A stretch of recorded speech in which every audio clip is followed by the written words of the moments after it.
It doesn't matter what your personal circumstances are. There's always something that isn't right near you, isn't correct, isn't laid out properly, that you could just fix if you wanted to. There's no shortage of opportunities to do that. You can do that in your own mind. You can do that in your own room. You can do that in your own household, in your local community. And maybe if you get good at doing it at all those levels, then you can start to look beyond that. If you adopt an attitude that the role that you should play is to make things better wherever you are, however you can, that what would actually happen would be that things would get better wherever you are. The world shifts itself around your aim, because you're a creature that has an aim. You have to have an aim in order to do something. You're an aiming creature. You look at a point and you move towards it. It's built right into you. So that sets up the world around you. It organizes all of your perceptions. It organizes what you see and you don't see. It organizes your emotions and your motivations. So you organize yourself around that aim. And then what happens is the day manifests itself as a set of challenges and problems. And if you solve them properly, then you stay on the pathway towards that aim. And you can concentrate on the day. And so that way you get to have your cake and eat it too, because you can point into the distance, the far distance, and you can live in the day. And it seems to me that that makes every moment of the day supercharged with meaning, because if everything that you're doing every day is related to the highest possible aim that you can conceptualize, well, that's the very definition of the meaning that would sustain you in your life. An uphill trajectory is actually even better than being somewhere good as far as I'm concerned, because one of the things that really makes your life meaningful is the clear realization that you're headed somewhere better than you are now. And then it's even better if you also understand that there's a direct causal relationship between the things that you're doing and the steepness of that incline. There's two modes of being in the world, right? There's one where you adopt the responsibility for living properly, for being properly, and you make the sacrifices necessary for doing that, and then everything will flourish properly. And the other one is a pathway of resentment and bitterness and rejection and genocide. If you make your life 0.1% better a week, man, in 2 or 3 years, you're in such a better place than you were that it isn't even like the same domain. And if you keep that up for 10 years or 20 years, especially if you're young and you start early, you start to straighten yourself out and fix the things that you can fix. You can transform your lives in ways that are completely unimaginable. And God only knows what the upper limit of that is in terms of human possibility. What you're actually made of, what you're made of is what you encounter when you voluntarily encounter the unknown. And so the more you voluntarily encounter the unknown, the more you get made of. And the more you get made of, the more there is to you. And then the more you're good at encountering the unknown and restructuring order and calling forth proper order out of the potential of being. And God, you got to think, why wouldn't you do that since you can do that? The fact that you're fragile is actually a precondition for your heroism, because if you weren't fragile, then there'd be nothing heroic about doing something difficult, right? Because if you couldn't be hurt or damaged or defeated or end up in failure, then where's the moral courage in the endeavor? It has to be that the fragility is built into the courage. People denigrate the opportunities that are right in front of them. And there's no reason to do that, because what's right in front of you is the majesty of being. That's what's right in front of you. It's inexhaustibly complex and full of potential, and there's no reason to assume that wherever you happen to be isn't as good a starting place as anywhere else. Well, I know some people have terrible, terrible lives. They're in situations that are absolutely unbearable. But I also do know that even situations like that can be made a hell of a lot worse by the worst kind of attitude. That's for sure.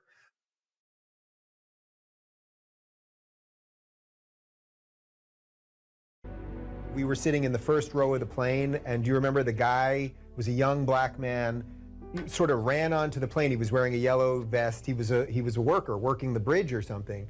And he came up to you and he said, I'm not supposed to be on the plane right now. I'm not supposed to say anything, but you helped me turn my life around. I got this job because of you. And what I remember more than anything else is he had this huge smile on his face. But it wasn't because you told him to go out there and be happy. It was because you told him to go out there and fix some stuff. And I think that's exactly what you're talking about right now. Those experiences are so life-sustaining. It's so remarkable to have that happen. And that's something I've been immensely privileged to constantly experience, although there's also something about it that's extremely painful.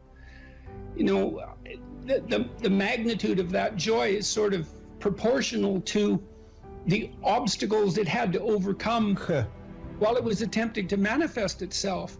You know, and one of the things I'm sure you saw on the tour, and I don't know how this affected you, was the depth of hunger for encouragement that exists everywhere, as far as I can tell.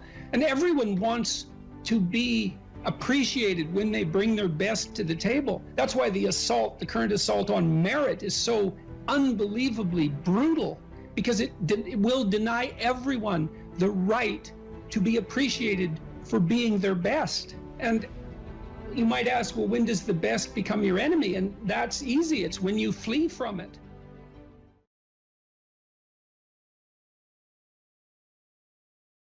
If you're thinking about your past, what it means is you haven't analyzed the causal chains. Because you might say, well, why do you remember your past? Well, you might say, well, it's in order to have an objective, you know, record of the past. It's like it has nothing to do with that. There's only one reason you remember the past, and that's to be prepared for the future. That's why you remember the past. And so what you're supposed to do is take the past and extract out from it wisdom. And wisdom is the ability to avoid stumbling blindly into ditches. Here's a time in my past I stumbled blindly into this horrible ditch and terrible things happened to me.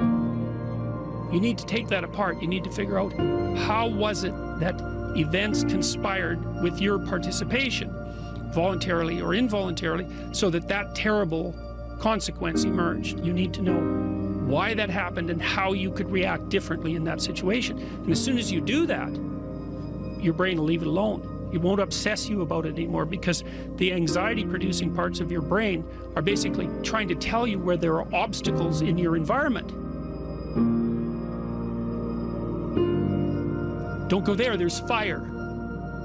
Maybe you could master the fire, right? Then you're a wielder of fire, you're not just a victim. And lots of situations are dangerous or not dangerous depending on your level of mastery, right? Life is like that. And so a negative emotion that's associated with a memory is something that's crying out for mastery, and writing can really help with that. You're reorganizing your brain when you write autobiographically. Imagine emotion, memories can be stored at different levels of your brain, from sort of primordial, reptilian, image-laden areas that are very emotional, up to finely articulated plans for your future life. Well, you want to take everything that's negative and emotional and transform that into a fully articulated vision for your future. And that frees you of your past. You shouldn't be thinking about your past. I mean, maybe if you're 80 and, you know, you're going over a well-spent life, that's a whole different thing. But if you're 30, 35, or 20, and most of the time you're thinking about your past, it's like your soul is trapped back there. You need to free it through investigation. And the metaphysical language is appropriate, because that is, in a sense, what you're doing. You're trapped in the past. It's like you got to break free of that so you can use all your resources to move ahead into the future.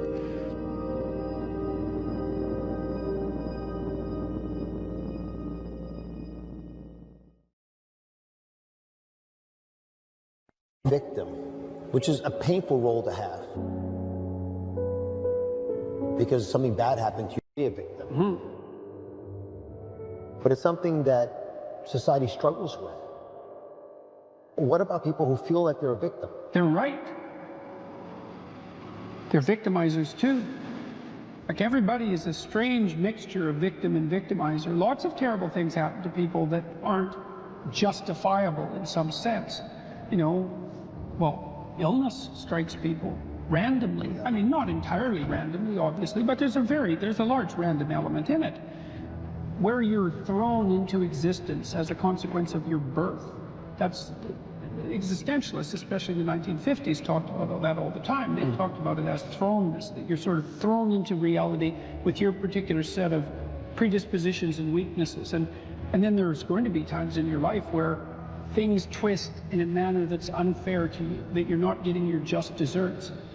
But that goes along with all sorts of unequally distributed privileges as well. And so that's the arbitrary nature of existence. But you can't allow those sorts of things to define you, because it's not that useful strategically. When you're playing a card game, you're dealt a hand of cards. Well, what do? You play that hand the best you can. Why? Because all the hands are equal? No. Because you don't have a better strategy than playing the hand that you're dealt the best you can. And that doesn't even mean it'll be a winning strategy. But because people don't always win, sometimes we lose, and sometimes we lose painfully, and sometimes we lose painfully and unjustly. That's not the point. The point is you don't have a better strategy, and neither does anyone else. And then it's also not so obvious how privilege and victimization are distributed. You know, if you take someone who's doing quite well in life, and you scratch underneath the surface, you generally don't have to scratch very far until you find one or more profound tragedies of the past, or perhaps of the present. Now, and no matter how well protected you are in the world, you're still subject to illness, you're still subject to aging, you're still subject to the dissolution of your relationships, the death of your dreams, death itself. So vulnerability is built into the structure of existence. Now, if you start to regard yourself as a hapless victim, or even worse, an unfairly victimized victim, well, then things go very badly sideways for you. It's not a good strategy. You end up resentful, you end up angry, you end up vengeful, you end up hostile. And that's just the beginning. Things can get far more out of hand than that. So strategically, it's a bad game. It's better to take responsibility for the hand that you've been dealt. There's no better, you've got no better protection in life than doing. You know, if you take people and you expose them voluntarily to things that they are avoiding and are afraid of, you know, that they know they need to overcome in order to meet their goals, their self-defined goals. If you can teach people to stand up in the face of the things they're afraid of, they get stronger. And you don't know what the upper limits to that are, because you might ask yourself, like, if for 10 years, if you didn't avoid doing what you knew you needed to do, what would you be like?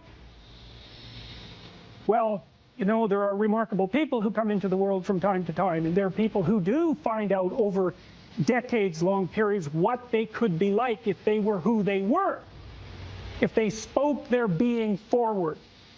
And they get stronger and stronger and stronger, and we don't know the limits to that. We do not know the limits to that. Probably running at about 51% of our capacity. Something, I mean, you can think about this yourselves. I often ask undergraduates how many hours a day you waste, or how many hours a week you waste. And the classic answer is something like 4 to 6 hours a day.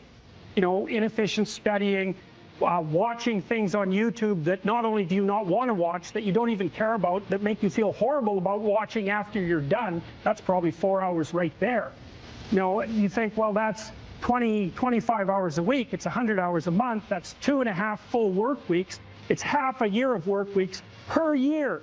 And so if your life isn't everything it could be, you could ask yourself, well, what would happen if you just stopped wasting the opportunities that are in front of you? You'd be, who knows how much more efficient? 10 times more efficient, 20 times more efficient. That's the Pareto distribution. You have no idea how efficient people get. It's off the charts. It's not so obvious to me that people would take the meaningful path. You know, when you say, well, nihilists suffer dreadfully because there's no meaning in their life, and they still suffer. Yeah, but the advantage is they have no responsibility. So that's the payoff, and I actually think that's the motivation. Say, well, I can't help being nihilistic. All my belief systems have collapsed. It's like, yeah, maybe. Maybe you've just allowed them to collapse because it's a hell of a lot easier than acting them out. And the price you pay is some meaningless suffering. But you can always whine about that, and people will feel sorry for you. If you live a pathological life, you pathologize your society. And if enough people do that, then it's hell. Really, really.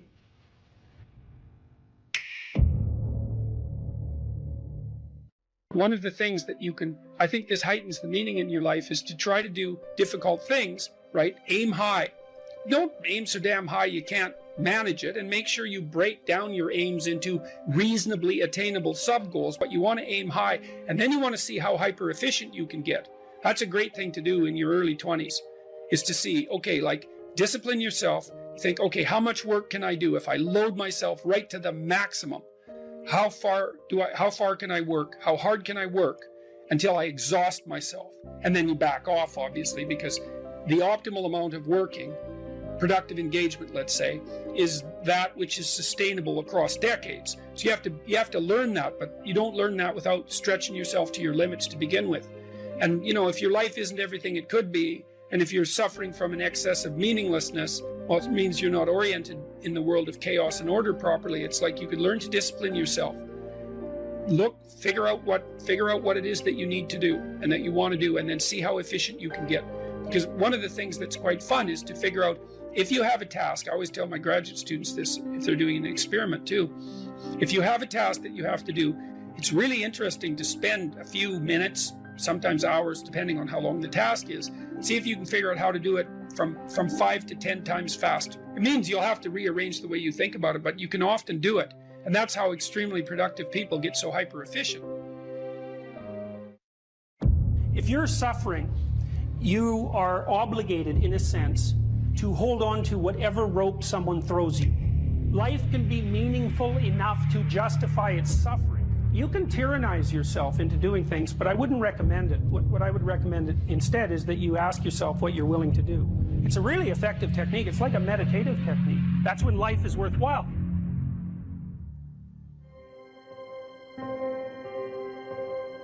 I don't know exactly what's going to help you, but don't arbitrarily throw out any possibilities because you might not have that luxury. Antidepressants help a lot of people, and there are technical reasons why that's the case. If you're offered a gift by your society and it works, try it. I don't care what your presuppositions are. The time you see people who are suffering with depression, for example, there's a multitude of reasons, but I'll take one common reason. You could think about it as associated with the story of Peter Pan. Peter Pan is someone who won't grow up, right? Now the problem with Peter Pan is he gets to be king, but it's king of Neverland. Neverland doesn't exist. So being king of nothing isn't that helpful. Well, one of the things that you often see with people who suffer from depression, and I'm not making a blanket statement about the cause of depression because there's lots of them, is that people who don't have enough order in their life tend to get overwhelmed. So for example, if someone comes into me to see me and they say they're depressed, I always ask them a very standard set of questions. Do you have a job?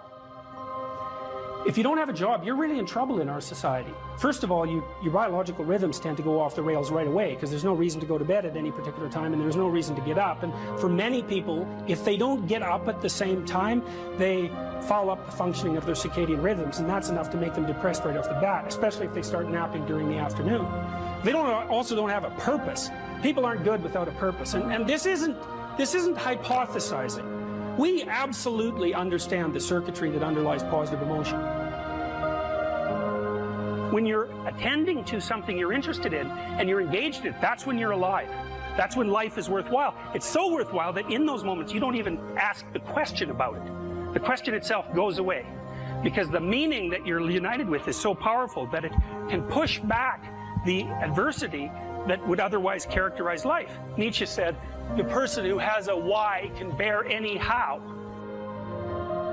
We know how it works. Almost all the positive emotion that any of you are likely to experience in your life will not be a consequence of attaining things. It will be a consequence of seeing that things are working as you proceed towards a goal you value.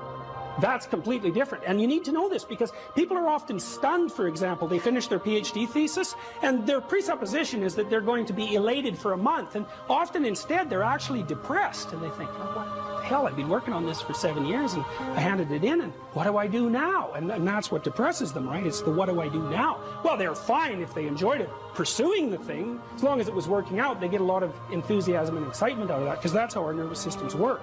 Most of your positive emotion is goal pursuit emotion. If you take drugs like cocaine or amphetamine, the reason they're enjoyable is because they turn on the systems that help you pursue goals. That's why people like them. So if you don't have a job, You got no structure, that's not good. Plus, you tend not to have a point. So you're overwhelmed by chaotic lack of structure and you don't have any positive emotion.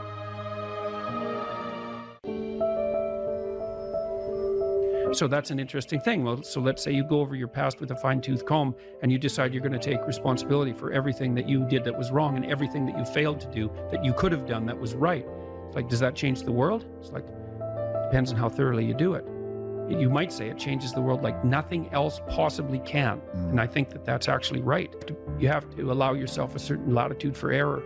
And that's a useful thing to know too. One of the things I tell people when they're trying to develop a vision for their life or an implementable plan is make a bad plan. Like, make the best one you can, but don't get obsessive about it. It's like, make a plan, implement it. You'll figure out when you implement it why it's stupid. Exactly. And then you can fix it a little bit.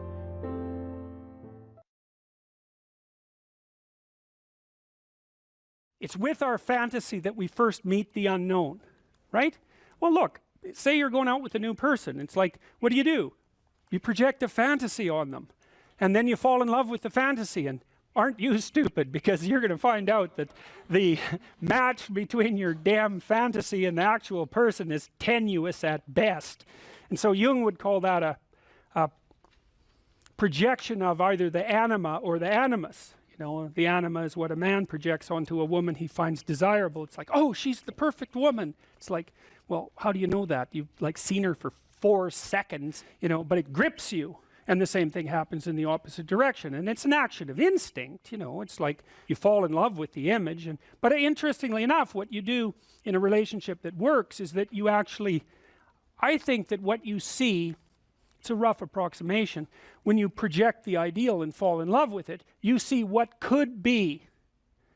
It could be that, but it's going to take you a hell of a lot of work, because like you got no shortage of flaws and the other person has no shortage of flaws, and so you're bringing your flaws together, and that's going to produce a lot of friction, and you're going to have to engage in a lot of dialogue before you approach that level of perfection again. But maybe you can do it, and then you get to live happily ever after. Well, wouldn't that be nice?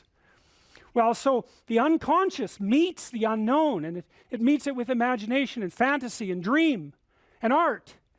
That's how you take, see, you don't just go from what you don't know to fully articulated knowledge in one bloody leap. You can't do that. You have to extend pseudopods of fantasy and imagination into the unknown. That's kind of what theorizing is like, right? Even scientifically, you know, you don't know something scientifically, you generate a theory.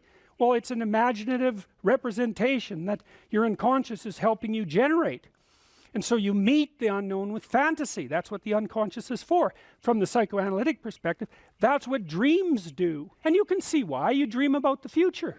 You know, it's like, well, what's the future going to be like? Well, you have a little imaginative story going on, and it's like, you don't really create it. It's sort of, you watch it unfold. You know, maybe you can tweak it here and there, but it sort of comes to you from wherever the hell things like that come from. You know, the unconscious, that's the psychoanalytic answer.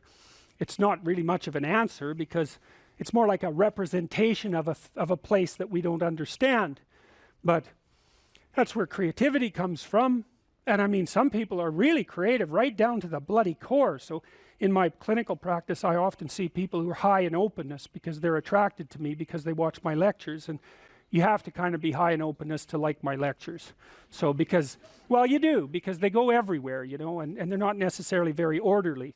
So anyways, lots of my clients are really high in openness, and they're funny people often, especially if they're smart, because sometimes they have the most nihilistic intelligence you can imagine. It's just self-critical and nihilistic and brutally brutal, man, and smart. And so they just criticize themselves out of existence.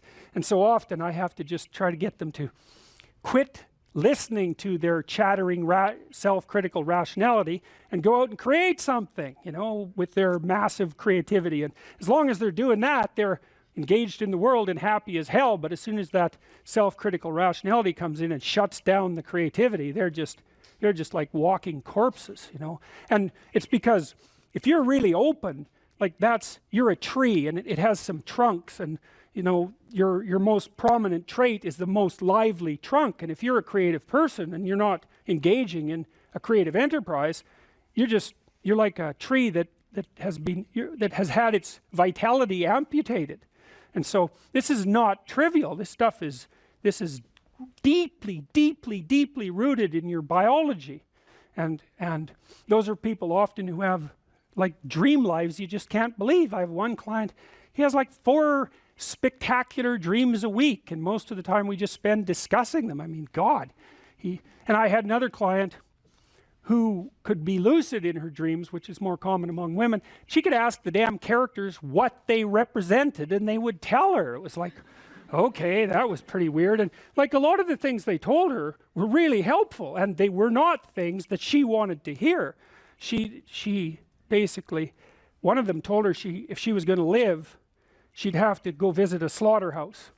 And the reason for that was because she was raised as a little princess and protected from horrible Mother Nature until she hit puberty, in which time she turned into an evil villain, because that's how the family worked. Perfect child, evil teenager, overnight. And then, well, that was hard on her, and she wasn't prepared because she thought the world was princess world, and you know, she couldn't go through a butcher store without having a fit. And no wonder, you know, like really, Jesus, you know, it's no wonder, but you do it. But she couldn't, so we used to go to butcher stores, and that would make her cry, and that she was a vegetarian, that would make her cry, and you know, bemoan the cruelty of the world. And it's like, yeah, fair enough, man, those are bloody slabs of meat. It's like, I don't know why everyone isn't screaming when they walk through the butcher store, but you got to get used to it, man, because you can't live in the world otherwise. And so the dream character, who was a gypsy, told her that she had to go visit a slaughterhouse, which seemed rather impractical. And so I asked her if she could think of anything else to do, and she thought, well, why don't we go visit a funeral home and watch an embalming? And I thought, oh, good, that sounds like a fun way to spend a day. And so I phoned up a funeral parlor, and I said I had a client who was terrified of death. Yeah, and I was a therapist who was also a little shaky on the concept myself. And so they had no problem with that. They deal with death all the time, which is really something to think about, right? A human being can actually have an occupation where they do nothing but deal with death, and they don't go stark raving mad. It's like, what the hell's up with that? It's like working in a palliative care ward where your clients that you know have a relationship, all they're going to do is die this week, next week, the week after. People do that. It's like, those people are tough, man. They're tough. So anyways, we went and watched this embalming, which was, I have a rather high level of disgust sensitivity, so it was a little on the rough side for me. But she sat there, and first while she was not, we were outside this little room, she was not looking at that, man, no way. Then she'd kind of go like this, and you know, that was pretty good. And then she'd go like this, and then she'd go like this, and then she watched it. And then she asked if she could go in, and she put on a glove and she touched the body, and she didn't have a fit, she didn't have a panic attack. And so she walked away from there learning that there was a hell of a lot more to her than she thought there was, and that she could see things that she didn't think she could see and live.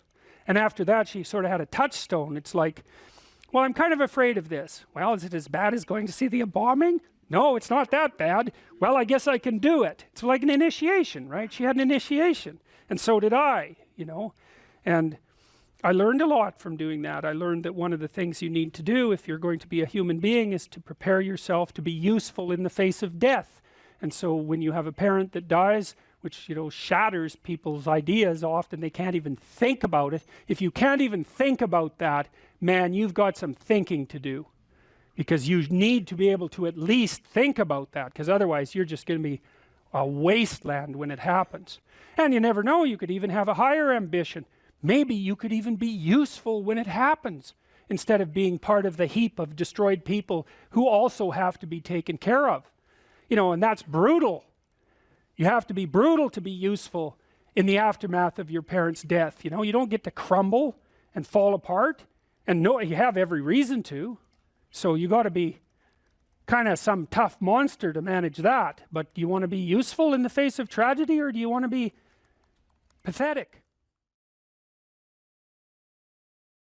You most want to find will be found where you least want to look. There's this old story that's from King Arthur, and King Arthur has these knights, right? They all sit around a round table, which means they're roughly equal. That's what the round table means. And they're off to find the Holy Grail, and the Holy Grail is the most valuable object. That's what it means. So they're off to find the most valuable thing, but they don't know what it is and they don't know where it is. But they know that there's a most valuable thing. So in some sense, it's akin to them orienting themselves by the star. And they don't know where to look. And so what they decide is, they have the castle, and it's the middle of a forest, and so each knight decides to start looking for the Holy Grail by entering the forest at the point that looks darkest to him. And so what's the idea there? Well, imagine there are things that come easy to you, and that you're fond of pursuing, and that you're happy about pursuing. So you've found those and pursued them, and you've mastered them. So you know all that, but then there's another place that you don't want to go. And so you haven't gone there and you haven't mastered it. And you're very small in comparison to it because you haven't mastered it. And so it has this monstrous aspect. If what you're doing isn't working, it's where you haven't gone that you need to go. And so I can give you another example of this. So let's say you're an agreeable person. And so you don't like conflict and you won't stand up for yourself. And you regard anger and the proclivity to provoke and to engage in conflict as something that's positively terrible. It's not only that you're not good at it, it's actually that it's wrong. So that's where you have to go if you're going to learn how to stand up for yourself. And imagine that you're afraid. Maybe you have something like agoraphobia. And so there's a whole bunch of things that you're afraid of, and you don't want to go there. But if you want to put yourself together, then that's exactly where you have to go. And so it's frequently the case that what you want to find is to be found where you least want to find it. And that idea is echoed in the prominent stories of dragons and gold. It's exactly the same idea. The dragon is this terrible thing. It's this terrible predatory thing that lives forever and is very, very wise. And it lives underground, and it'll kill you. It'll burn you up in a second. But it hoards gold. And so you have to go there into the dragon's lair if you're going to get the gold. And that's a representation of people's paradoxical relationship with reality. It's like you have to go out there and confront it in order to incorporate what it has to offer to you. But the probability that that's going to be intensely dangerous and push you right to the limit, first of all, those are actually the same thing. If it didn't push you to the limit, you wouldn't gain anything valuable from it. So you don't get one without the other. You don't get the gold without the dragon. That's a very strange, very, very strange idea. But it seems to be accurate. So all of that's lurking underneath this, in this imagery of the whale. Now, the whale, you can think of the story of Jonah. What happens with Jonah is that, roughly speaking, he's a prophet, and God tells him that he has to go to this city and straighten it out because it's veered off the path and it's heading towards doom. And Jonah thinks, I'm not going to that city to tell those people anything like that because they're not going to be very happy with me just showing up there and telling them, everything they're doing wrong. And so he hops on a boat and tries to get out of there. And then God conjures up this huge storm and the boat is about to be swamped. And Jonah admits that it's actually his fault because God's upset with him because he got this direct command to go straighten out the city and he ran off. And so they're not happy about this, but they throw Jonah overboard and the sea's calm and great fish comes up, a whale, and swallows him. And then he's down in the fish for 3 days and it throws him up on the dry land. And then he's learned his lesson by that time and he goes off to pursue his proper destiny. So that's echoed in this story as well, that if you don't follow the pathway that you're supposed to follow, the seas will become stormy for you and something will come up and pull you down and you'll be in a terrible place for some length of time till you learn your lesson. And if you're lucky, you'll get spit back up on shore and then you can go do what you should do. Well, that's not a lesson that anybody needs to have interpreted. I think everybody understands that.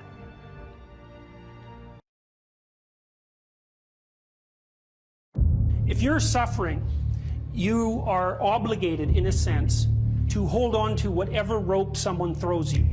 Life can be meaningful enough to justify its suffering. You can tyrannize yourself into doing things, but I wouldn't recommend it. What I would recommend instead is that you ask yourself what you're willing to do.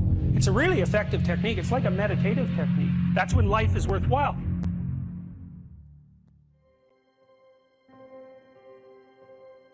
I don't know exactly what's going to help you, but don't arbitrarily throw out any possibilities because you might not have that luxury.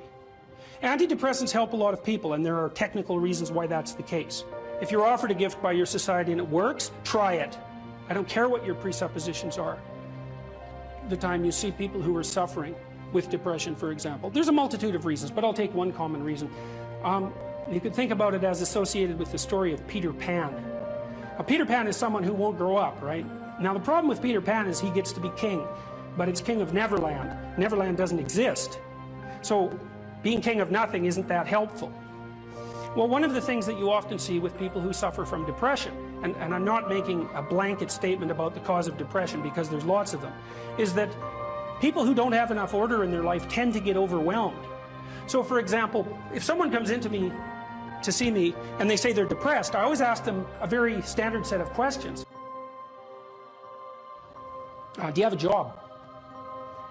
If you don't have a job, you're really in trouble in our society. First of all, your biological rhythms tend to go off the rails right away because there's no reason to go to bed at any particular time and there's no reason to get up. And for many people, if they don't get up at the same time, they foul up the functioning of their circadian rhythms, and that's enough to make them depressed right off the bat, especially if they start napping during the afternoon. They also don't have a purpose. People aren't good without a purpose, and this isn't hypothesizing. We absolutely understand the circuitry that underlies positive emotion. When you're attending to something you're interested in and you're engaged in it, that's when you're alive. That's when life is worthwhile. It's so worthwhile that in those moments you don't even ask the question about it. The question itself goes away because the meaning that you're united with is so powerful that it can push back the adversity that would otherwise characterize life. Nietzsche said, the person who has a why can bear any how. We know how it works. Almost all the positive emotion that any of you are likely to experience in your life will not be a consequence of attaining things. It will be a consequence of seeing that things are working as you proceed towards a goal you value. That's completely different. And you need to know this because people are often stunned, for example. They finish their PhD thesis and their presupposition is that they're going to be elated for a month. And often instead they're actually depressed. And they think, oh, what the hell, I've been working on this for 7 years and I handed it in and what do I do now? And that's what depresses them, right? It's the what do I do now? Well, they're fine if they enjoyed it, pursuing the thing. As long as it was working out, they get a lot of enthusiasm and excitement out of that because that's how our nervous systems work. Most of your positive emotion is goal pursuit emotion. If you take drugs like cocaine or amphetamine, the reason they're enjoyable is because they turn on the systems that help you pursue goals. That's why people like them. So if you don't have a job, you got no structure, that's not good. Plus, you tend not to have a point. So you're overwhelmed by chaotic lack of structure and you don't have any positive emotion.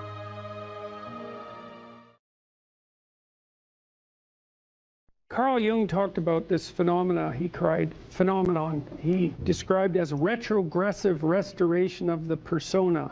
It's a complicated idea, but basically what it means is that sometimes you take a leap forward and you learn some things, but you can't catalyze a new identity, so you try to go back and hide in your old identity. And that actually doesn't work because, well, things have changed and you've learned something and that isn't who you are anymore. And so it's like you have to cut parts of yourself off in a destructive manner to fit back into the person that you were. Now what happens here is that Pinocchio escapes from this tyrannical situation and undergoes this descent into chaos, but he tries to go back home. He tries to go back to what he was. And he can't do that anymore. His father isn't at home anymore. And so when he goes home, he finds that there's no home there. Now, this happens to people sometimes, and it's often a shock to them. So they'll often stay under the thumb of their father. And you think, well, why would someone do that? Because it means they're subject to the tyrannical judgment of their father. They're always concerned about what their father would think or whether their father approves of them, and so forth. And you think, well, that's got to be an unpleasant place to be. Why would you do that? Freud said, for example, that no one could be a man unless his father had died. And Jung said, yes, but that death can take place symbolically. Okay, so there's that part of the idea. And then another part of the idea is One of the times in your life when you actually realize that you're an individual is when you'll go and ask your parents something and you'll realize they actually don't know any more about what you should do than you do. And that sucks. And that's partly why people are often willing to maintain a tyrant-slave relationship with their father. It's like, on the one hand, you have to be inferior in a relationship like that. You know, you've always got the judge watching you. But on the other hand, there's always someone who knows what to do. There's always someone standing between you and the unknown that you can go ask, what should I do?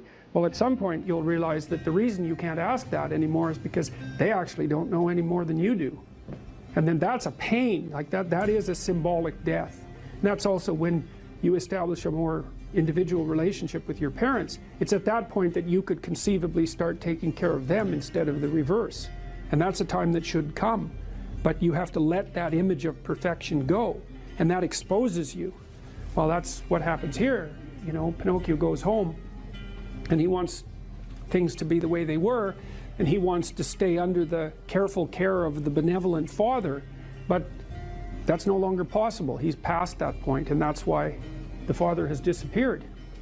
And so Geppetto has gone off to look for Pinocchio because he also needs his son, but in any case, the house is abandoned. And so then we see inside the house that everything's covered with cobwebs and everything's gone, and Pinocchio and the cricket sit on the steps and they're very concerned. First of all, they wonder where he went, so they're actually concerned that he's gone, but they also don't know what to do because there's just no going home. And so, you know, that's also the case that once you hit a certain point in your development, well, it's the same thing we already talked about. The answers that you're looking for are not going to be found in your parents' house. It's as simple as that. Now, you could artificially maintain your dependency, but, you know, if you do that for too long, things get pretty ugly.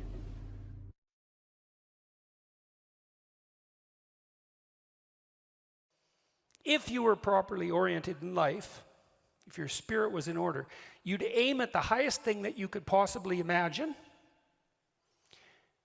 and that would point you in the proper direction, and then you would attempt to treat everyone as if they had, including yourself, as if they had a value that was equivalent and related to that high order goal.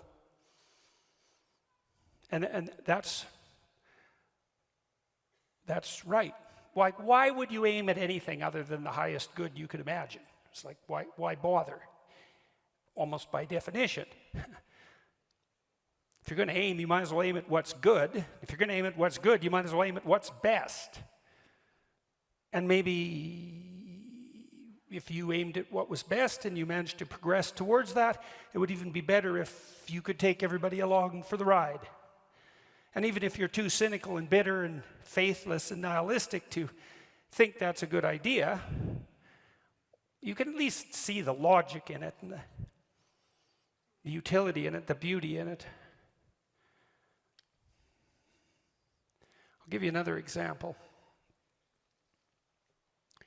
In the story of Exodus, there's a scene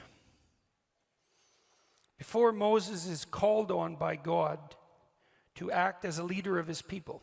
And it's very interesting because the story lays out how you become a leader, like an actual leader, not a tyrant, not someone who's manipulating, not someone who's out for himself, but an actual leader. And that's a very difficult thing to get right. So in this scene, Moses is out walking along a path and minding his own business, and something sort of glimmers and gleams and glistens in the periphery of his vision, and he takes the time to deviate from his path and to investigate it. Now that's worth thinking about, because it means something like this. You know, you're going about your business and something captures your attention, something captures your interest. And that's an interesting way of thinking about it too. Something captures your interest. And that's sort of how what's interesting makes itself manifest. You can't exactly choose what you're interested in. It sort of chooses you. And then you can decide whether or not you're going to pursue it or not, or ignore it, and you can decide how seriously you're going to pursue it. But you know perfectly well, you know this from being in school, even if you know you should study for a test, if you're not interested in the subject, it's virtually impossible. You can beat yourself with a stick and you can force yourself to do it, but you're going to fight yourself, and you're probably not going to do that great a job. Depends to some degree on your discipline. Whereas if you're interested in it, it captures your attention, and then you pursue it, it's no problem. You enjoy it, like it engrosses you, and it's much easier to learn and to remember. And that's a real mystery, right? I mean, that's the sort of mystery that if you think about with any degree of seriousness, shows you how the world is constructed in a manner that's unlike what you might think. That things call to you. People often wonder how they should decide what to do with their life. And one answer to that is, well, you should see what interests you. You should pay attention to that. And there's kind of two parts to that, because things that interest you, they come in two flavors. One is positive. You're interested and engrossed. There's something you love, some opportunity that beckons, some doors that open, and you can see them, and you're eager and enthusiastic to move in that direction. And you find yourself compelled and motivated and enjoying what you're doing.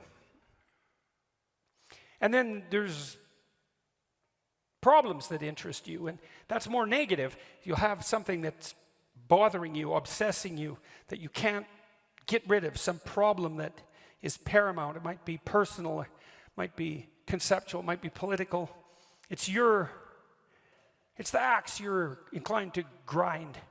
And it's kind of arbitrary too, because there's a million things in the world you could be worried about that could bother you, that could make themselves manifest as problems, but there's a small subset that are apparently your problem. And people will ask you, your wife will ask you, what's your problem? And that's a good question. What is your problem? And you might think, well, I don't want to have any problems. It's like, well, good luck with that, first of all. And second, it's not so obvious that you'd rather not have any problems, because, well, then what would you do? And that's an interesting way to think about your problems, is that if they're your problems, maybe what you have to do is solve them. And you might think, well, I don't know how. It's like, if you knew how, it wouldn't be a problem. Right, so you have to sort yourself out to solve the problem. You'd have to learn way more than you know to solve the problem. You'd have to become way more than you are to be the person who could address that problem. But then you could see if addressing the problem calls you to be the person that you could be, well, then the problem is an opportunity too. And so then you might think, well, destiny calls to you in the form of opportunities that beckon and problems that compel. And you could take those problems on as your obligation and responsibility, and you could pursue your interests with some degree of seriousness, and who the hell knows where you'd end up. Well, the Exodus story tells you. Moses goes off the path to pay attention to this phenomenon that captures his interest. Phenomenon, the word is from a Greek word, phanisthai, which means to shine forth. And things do that in the world all the time. They capture your attention. That's what happens when you fall in love. Something shines forth. You don't choose that. It happens to you, weirdly enough. What happens to you? Well, who knows? And who knows what's behind it? It's not random. That doesn't mean it's comprehensible. So Moses goes and checks out this phenomenon, and he approaches it, and as he gets closer, you can see that it's a living form. It's a bush. It's a tree. It's on fire, and that's a strange paradox, right? Because obviously, a tree that's on fire would burn into ashes, and trees don't just stand there and burn. Although actually they do, because living things are on fire. They oxidize and they transform, and everything living is like that. So everything living is a combination of being and becoming, and that's particularly obvious in the case of living things, but it's true for everything, because nothing is static in its form. It is what it is, and it is what it's going to be at the same time. And the burning bush is being and transformation at the same time. And fire is something that's intrinsically attractive to human beings. Like, we're definitely the descendants of the first ape who couldn't keep his bloody hands off fire and then mastered it. And you know, you can sit around a campfire and look at it forever. It's one of those things that grips your interest intrinsically. You never get bored by it. It's just endlessly fascinating. It's partly because it transforms constantly, like music, you know. Music and fire share that in common, and not accidentally. And so a burning bush, it's a compelling, it's paradoxical too. It's static, because it still has this tree-like form, and that tree-like form is sort of emblematic of life, and it's burning. And so Moses is very focused on this, and he approaches it more and more closely, and a voice appears, speaks out of the bush and says, "Stop, you're beginning to tread on holy ground." Well, when Tammy talked, she said, well, in essence, she said, what would happen if you listened seriously? And the answer is, well, the more seriously you listened, the more the person you're listening to would reveal themselves, and they'd reveal themselves more and more deeply. And that would be true whether you're listening to your wife or your husband or your friend or whoever you're listening to, because people will tell you everything, including all sorts of things you don't want to know, if you listen. And so you might come to understand that if people aren't telling you, then you're not listening. And if the people around you aren't that interesting, it's because you're not listening. If you were listening, they'd be so interesting you wouldn't even want to be anywhere near them.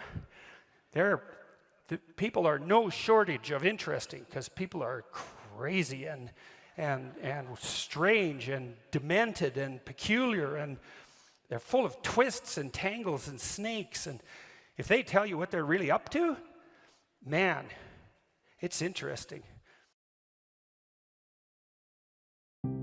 I don't know what the hell you should do with your life. I can help you figure it out, maybe. We can talk about it, but you are the person who has to decide if the things that you're aiming for, you know, get you out of bed in the morning. And then you got to specify the transformation processes and start practicing them. And you have to understand that you're going to be bad at it, but it doesn't matter, because bad's fine. Persistent is what you need to be. If you persist, with tiny improvements, if you persist, you win. It's direction that produces primary positive emotion. And so if you need positive emotion to move through life, which you do, because you can't even move without positive emotion, and also positive emotion is a good bulwark against terror and pain. If you need those things, then you need direction, you need a goal, you need a value structure. You let all that nonsense burn away. And you might say, well, I don't know what I should leave behind. And the answer to that is, that's a lie. All you have to do is ask yourself. You'll come up with a list instantly of 100 stupid things that you're doing that you know you could stop doing. Take on the consequences of error and learn from it, and then you win constantly, because even if something goes sideways, you think there's something to be derived from this. When you're in the world and something objects to you, something that matters objects to you, then in the entire unrealized world is in that thing that objects. It's all tangled up inside it. That's why it's the great dragon of chaos. It's everything that's outside of your conceptual structure. And what is that? It's everything that lurks outside of your walled city. And it's manifested itself like the snake in the garden. And the easiest thing to do is say, I'm not having anything to do with that. But the problem with that is, well, you get your C- and you don't do anything about it. Maybe you're a little bitter and more resentful, and your study habits get a little worse. So the next time you get like a D+, and then you collect a bunch of Fs, and then you stop going to school, and then you stop showering, right? Then you end up jumping off the bridge. And so that's how the dragon eats you when you don't pay attention to it. And so it's no bloody wonder that people avoid, you know. It's really no wonder that they avoid, because error messages contain within them the implicit world. Now, the upside of that is, well, they contain within them the implicit world. And the world isn't all negative. And so maybe you get your C-, and that's actually the best gift you ever got, because somebody finally took you and went, whack, you know, clue in. And so you take that apart and you think, oh, I don't know how to write. I don't know how to think. I've never read anything in my life. My study habits are abysmal, you know, like maybe I'm working at 2% efficiency, which It's like, to find that out is so optimistic. I mean, if you're barely hanging in there, but you're only working at 2%, you might imagine what you could have as a life if you're working at like 50%. So the C- can be the best gift you ever had, and that's the gold that the dragon hoards. That's exactly what that means. That doesn't prove that you're stupid. And now it implies that you might be stupid, but it doesn't, really, it does, and that's why you don't want to look at it. Maybe it implies that you're lazy, or implies that you're ignorant, or like it implies all sorts of terrible, but you don't want to leap to that, and that's sort of the proclamation of innocence before guilt. You are the thing that is, and you're the thing that becomes, and you should put the thing that becomes at a higher place than the thing that is. That means you also have to allow yourself to shake off those things about you that you might be pathologically attached to, habits and people for that matter, ways of thinking, all of those things. You have to allow yourself to shake those off, and that's more like a burning. That's why the phoenix is the symbol that it is, right? It's old and it deteriorates, it bursts into flame, and then it's reborn. It's like, well, do you want to be reborn? It's like, well, that's not the question. The question is, do you want to burst into flame? And the answer to that generally is no, but that's the wrong answer. The right answer is you let all that nonsense burn away. And so then you look at the micro routines. It's okay, well, I got a C- in this course. Maybe I should study for that course 15 minutes more a day for the next 3 months. And then you ask yourself, do you think you could do that? No, I'm too useless. Okay, how about 15 minutes every second day? You think you could do that? You put it in your schedule, like 15 minutes every second day in the morning. And that's, well, you think, well, what's wrong with me? Well, I'm not very good at managing my study schedule. That's not quite down here at the behavioral level, but it's pretty close, because what you can take an action. You can open up your schedule and you can say, well, I'll mark 15 minutes aside. Then you can practice doing that. It's pretty low level in the hierarchy. It means, well, you're still not a horrible person. You just got to polish up your work ethic. It's like, shut the hell up most of the time. But now and then you don't shut up because it's time to say something. You don't want to make unnecessary enemies, though. Well, you don't want to take yourself apart any more than is absolutely necessary. Develop some of the micro routines on the other side of the personality distribution. So if you're disagreeable as hell, maybe you could start learning how to do nice things for people. And that actually works, by the way. So if you take disagreeable people who are depressed and you get them doing nice things for other people, their depression tends to lift. But then by the same token, if you're agreeable, then you should practice doing some things for yourself and being more tough-minded in your negotiation. You know, you're extroverted. It's like, okay, man, learn to spend some time with yourself, right? You're low in openness. Well, try reading a book that's outside of your sphere of interest now and then. If you're conscientious, well, you should probably learn how to relax occasionally, and so forth. So you can, I think partly what you're doing as you're developing your personality is not moving the mean much, the average, where you're located, but you're extending the standard deviation so that you're a bigger bag of tricks than you were before. Life has got its rat's nest of miseries, and that's for sure. And maybe you could even make a categorical statement that life is mostly a rat's nest of misery. And you can make a pretty powerful argument for that. But then there's a counter question, which is, well, what if you tried not to make it any more miserable than it had to be, right? Then what would it be like? I would suspect that most of that misery would go away, because it's the unnecessary misery that really brings you down. It's like, well, if someone has cancer, it's like, that sucks. But it's not like you can say, if only we had done this differently, then that wouldn't have happened. But when someone's out like torturing you in a malevolent way, or maybe you're doing the same, you can always ask yourself, well, is this really necessary? Is this just like a useless add-on to the miseries of life? That's what disheartens people. And so even in your own life, if you aren't suffering from self-imposed misery, and you're only suffering from inescapable misery, maybe you could handle that, and even maybe without becoming irredeemably corrupt. So the goal would be, well, yeah, life is a rat's nest of miseries, and maybe it has no ultimate meaning. We could say that if we're feeling particularly pessimistic, but it still leaves one question open, which is, if you didn't do everything you could to make it worse, how good could you make it be? And the least answer is, well, it could be tragedy, but maybe not hell.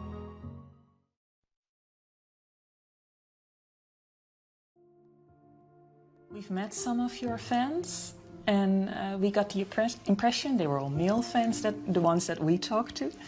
and that they were struggling with their manhood, and that you give them this message that it's okay to be a man. It's not okay. It's necessary. What the hell are we going to do without men?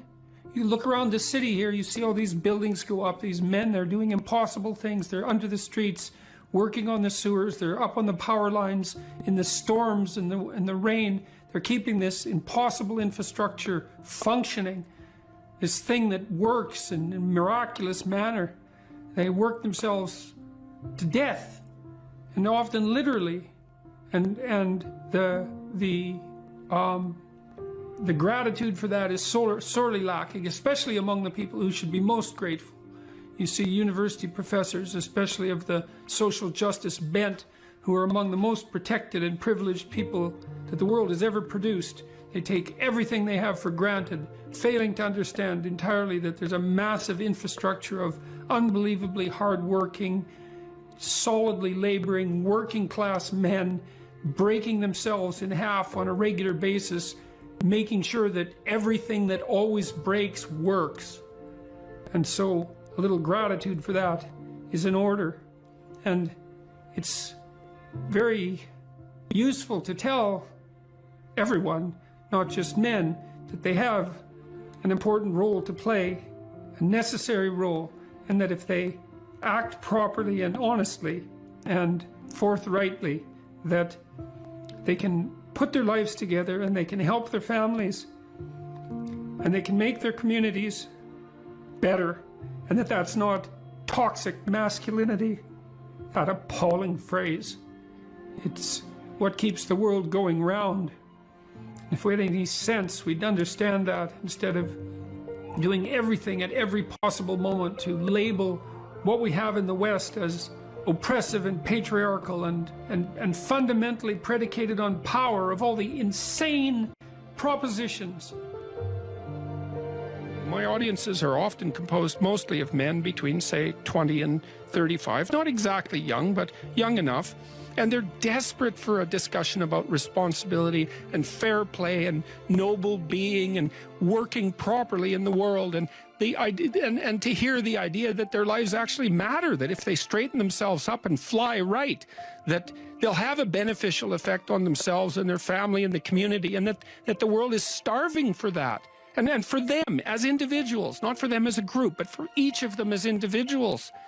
So yeah, it breaks me up. Every time the topic comes up, it breaks me up, because it's so damn sad. And we're so stupid. We're alienating young men. We're telling them that they're patriarchal oppressors and denizens of rape culture and you know, tyrants in waiting, and we fail to discriminate between their competence and their tyranny. And it's awful. It's so destructive. It's so unnecessary, and it's so sad. And so whenever I think about it, especially because of all that I've seen of it, it makes me sad, like deeply. It's so sad. Here's another rule. Pursue what is meaningful, not what is expedient. This is also a great thing to know, I think. That's a tricky rule. Expedient might be, we're going to have a conversation, and I want something from you. And a lot of conversations are like that, you know, because you have a goal in mind. This is what I want from this person. And so then you craft your conversation to get what you want, right? You subordinate your words to the ethic of your desire. And you might say, well, what's wrong with that? Well, what do you know about what you want? Like, haven't you been wrong about that before? Or you might say, well, what's the alternative? Well, is there an alternative? Well, you have to want something from the person to even interact with them. It's like, no, you could want to see what happens. You could want to play. You could tell the truth. That's an interesting thing to do, because you don't know what's going to happen if you tell the truth, that's for sure. You could let go of what you want and just say what you think. And you could presume, and this is an act of faith too, that the truth does set you free, and that the truth that's spoken properly makes out of possibility the order that is habitable and good. And then you could just tell the truth, and you could see what happens, and that would be an adventure. And that's better than expediency, partly because maybe you're wrong about what you want. And you know that because you're kind of narrow and maybe narrowly self-serving from time to time, and your purview of the world isn't as wide as it could be, and you're a bit bitter, so you tend to be that narrowly selfish because of that. And so you want something from a conversation, and you bend and twist it to get it. It's like, fine, but maybe you'll get something you don't want. Or worse, you'll get something that's positively bad for you. That happens a lot. And so part of the reason there's a deep moral injunction to tell the truth in a religious sense is because there's a hypothesis behind that, which is there isn't anything better that can happen to you than what will happen to you if you tell the truth. Now, that might be hidden from you because sometimes if you tell the truth, and I don't mean to blurt everything out carelessly, like this is a sophisticated thing to do. It's not careless. It doesn't mean just say any old thing that pops into your head. You have to be judicious with the truth. But the notion would be, if something emerges as a consequence of engaging truthfully, and it doesn't seem to be going your way, wait. There's more to the story to unfold, because how do you know if it goes your way or not? Over what time span are you calculating this? Because sometimes things can go pretty badly initially and then much better as they progress. And lots of times the truth has that effect, because you reveal something that's maybe disturbing or shocking even to yourself and to others, and it causes waves, especially if it's a deep truth, and that destabilizes everything. It's like, yeah, but maybe that's preferable to a false peace. You can't find out if it's true without doing it. You're not going to gather the evidence beforehand. So that's the true side of it. Meaning, pursue what's meaningful instead of what's expedient. It's another hint, like the spirit of play, about the pathway. The yin and yang symbol, the famous symbol, it's two serpents, one black, one white, head to tail. Inside the black serpent, there's a white dot, and inside the white serpent, there's a black dot. And the representation is something like the world of your experience is made up of chaos and order. And order is where you are when things are going according to what you want. And chaos is everything that can come in and disrupt that. And both of those can be positive and negative. Too much order, tyranny, right? Too much chaos, nihilistic uncertainty. Optimized balance. So let's think about what the optimized balance would mean. You have a structure of perception and conception that you inhabit. It's orderly, reasonably orderly. Orderly enough so that when you inhabit it, most of the time things are going the way you want them to go. But things change and shift, and you don't know everything you should know. So you can't just stay where you are with a good thing. You have to expand. And as you expand, you move out of the domain of order into the domain of chaos, or out of the domain of actuality into the domain of possibility. And then you might think, well, how do you know when you're doing that optimally? Well, one marker, as I said before, maybe that you do it in the spirit of play. But another is, and this is so much worth knowing, things get meaningful. People ask, does life have any meaning? It's like, why is anything worth doing if in 4 billion years the sun is going to envelop the earth? And the answer to that question is, that's a stupid question. And I can prove that in some sense. It's like, you're a mother and your baby's crying, and so you're going over there to do something about it. And someone comes along and says, why do you care if that baby's crying? In 4 billion years, the sun is going to envelop the earth. And what's the right response to that? It's something like, go away. Are you out of your mind? And the answer to that question is yes, you are out of your mind. Of course, you can find a time frame or a spatial frame of reference that makes everything you do pointless. It's like, what is this going to matter in 20 trillion years? Well, it's like, the only proper response to that is that's not a wise time frame. Imagine you're in a concert, listen to some great music, and it's got you, and someone taps you on the shoulder, and this is going to come to an end. And well, what's your response? Like, go away. And that's the right response to that voice in your head that does those things to you, which says, you know, you're engaged in something and a nihilistic thought comes out. Well, what's the point of this, given, you know, how unbearable the world is in the current political situation and the fact that we're inhabiting some ball of dust on the edge of some fringe part of the cosmos and that everything's dead and material. It's like, get thee behind me, Satan, right? Really. It's not a mark of wisdom.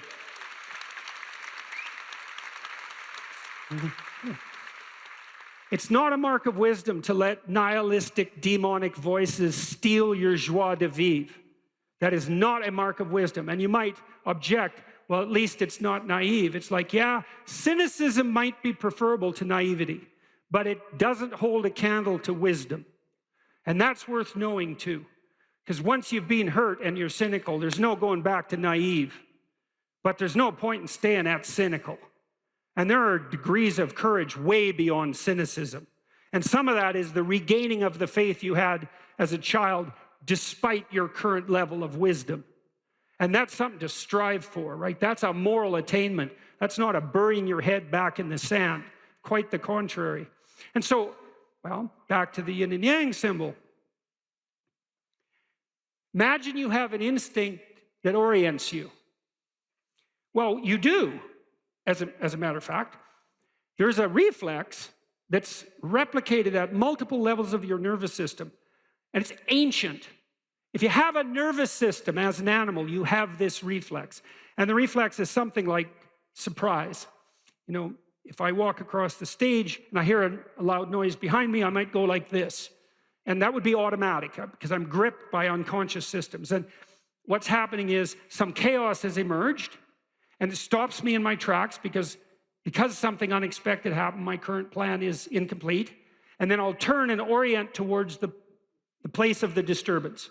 And that's the beginning of exploratory behavior. And then I might run away, which might make me safe, or I might cautiously investigate, in which case I can find out what caused the disturbance, maybe rectify it, and maybe update my plan so that that sort of thing doesn't happen again.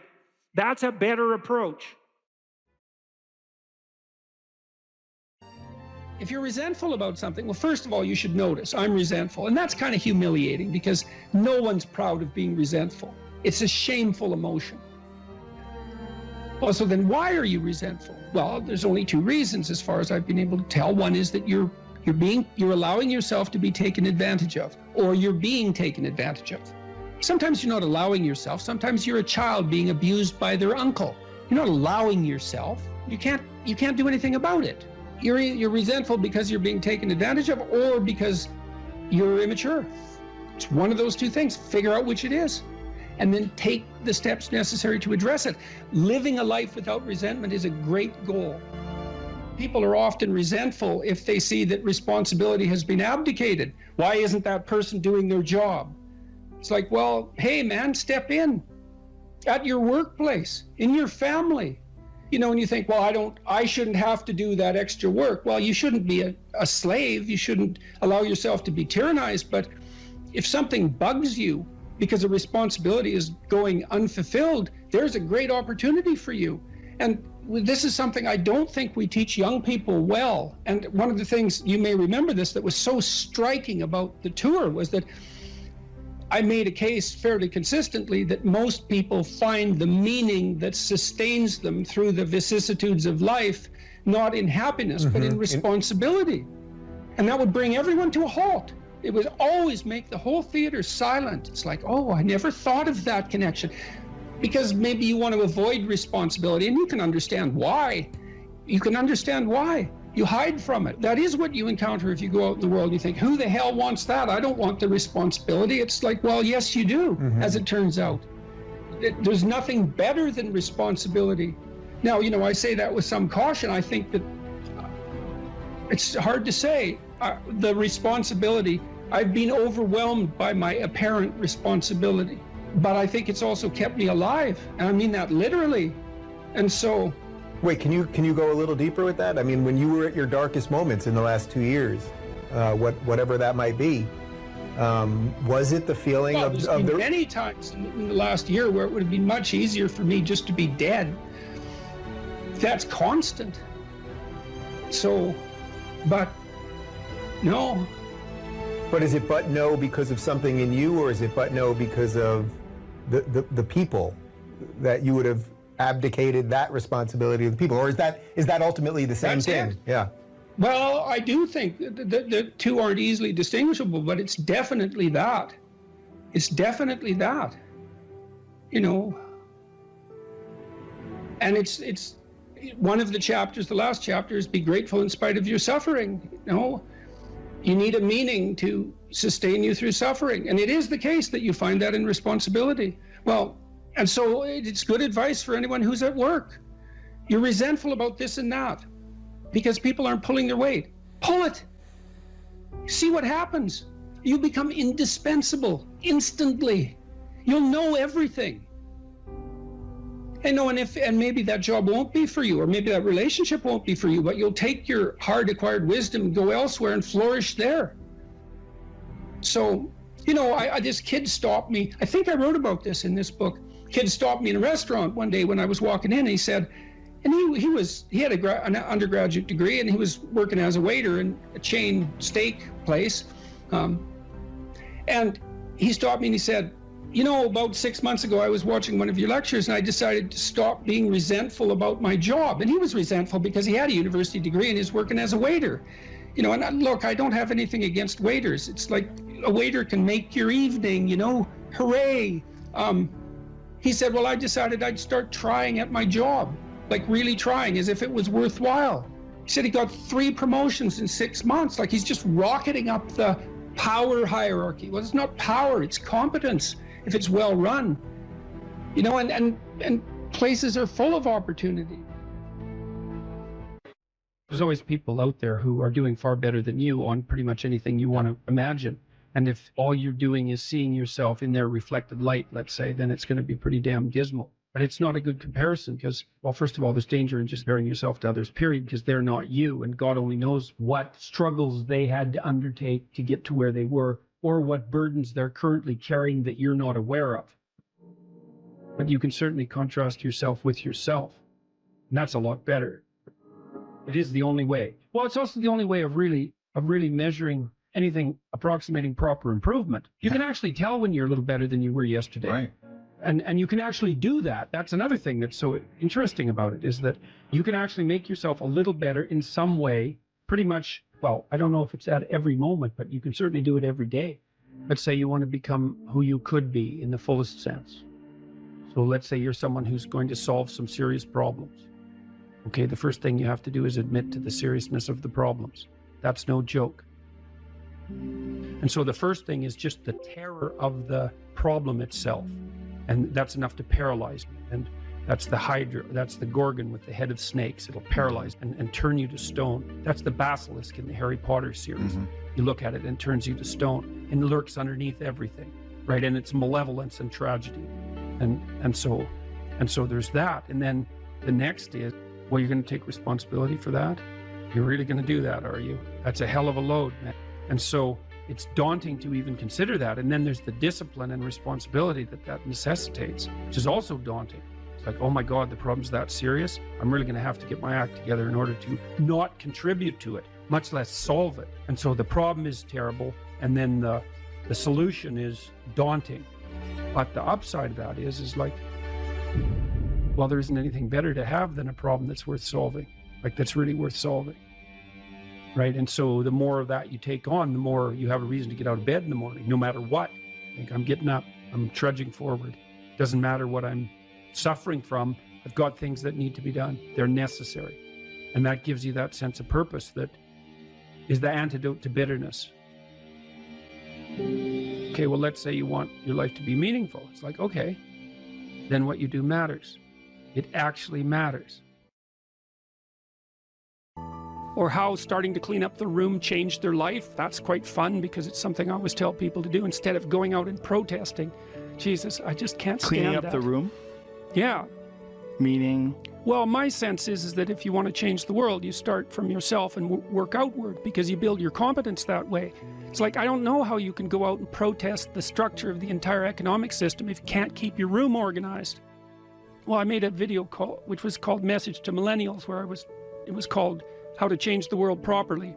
A bit of on the pretentious side, I suppose, but I was trying to produce something that was a counterposition to this idea that what you should do is go out and fix up other people. You know, that's just not right. And there's a New Testament line about that, something about, you know, not worrying too much about the log in your neighbor's eye, or about the speck in your neighbor's eye when you have a log in your eye. What would the world be like if people stopped avoiding the things they knew they should do?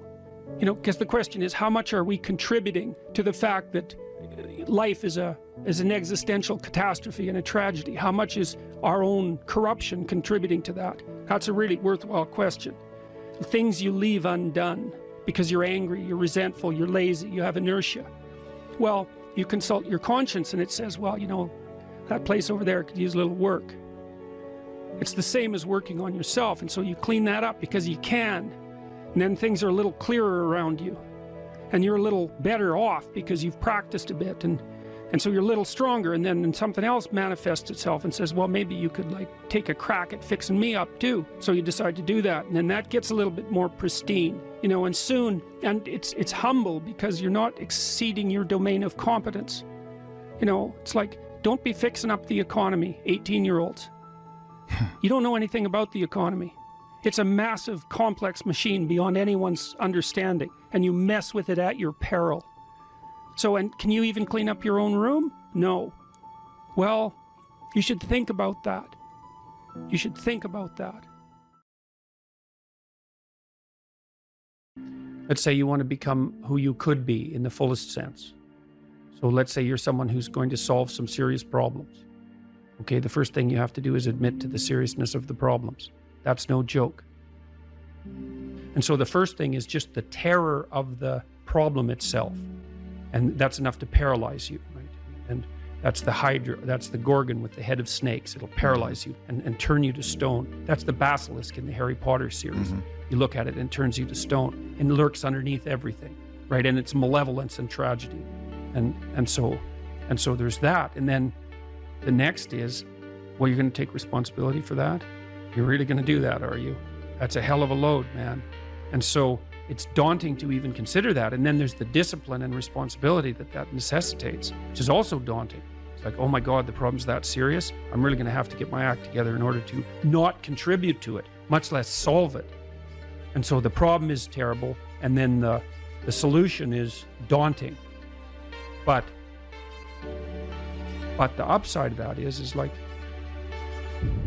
well, there isn't anything better to have than a problem that's worth solving, like that's really worth solving, right? And so the more of that you take on, the more you have a reason to get out of bed in the morning, no matter what. Like, I'm getting up, I'm trudging forward. Doesn't matter what I'm suffering from. I've got things that need to be done. They're necessary. And that gives you that sense of purpose that is the antidote to bitterness. Okay, well, let's say you want your life to be meaningful. It's like, okay, then what you do matters. It actually matters. Or how starting to clean up the room changed their life. That's quite fun because it's something I always tell people to do instead of going out and protesting. Jesus, I just can't stand Cleaning up that. the room? Yeah. Meaning? Well, my sense is that if you want to change the world, you start from yourself and work outward because you build your competence that way. It's like, I don't know how you can go out and protest the structure of the entire economic system if you can't keep your room organized. Well, I made a video call, which was called Message to Millennials, where it was called How to Change the World Properly. A bit of on the pretentious side, I suppose, but I was trying to produce something that was a counterposition to this idea that what you should do is go out and fix up other people. You know, that's just not right. And there's a New Testament line about that, something about, you know, not worrying too much about the log in your neighbor's eye, or about the speck in your neighbor's eye when you have a log in your eye.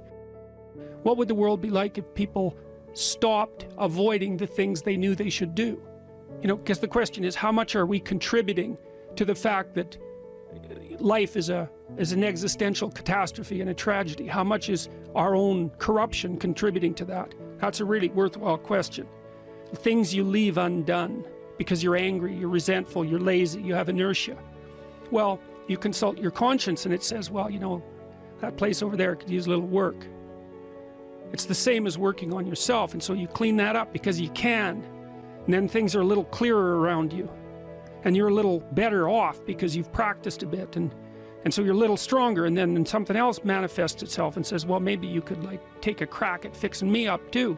So you decide to do that, and then that gets a little bit more pristine, you know, and soon, and it's humble because you're not exceeding your domain of competence. You know, it's like, don't be fixing up the economy, 18-year-olds.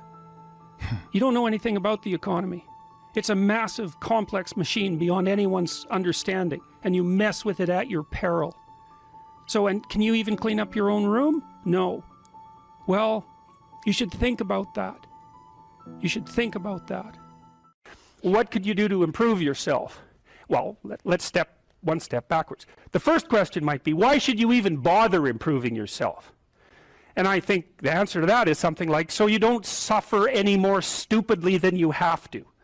And maybe so others don't have to either. It's something like that. You know, like there's a real injunction at the bottom of it. It's not some casual self-help doctrine. It's that if you don't organize yourself properly, you'll pay for it, and in a big way, and so will the people around you. Now, and you could say, well, I don't care about that, but that's actually not true. You actually do care about that, because if you're in pain, you will care about it.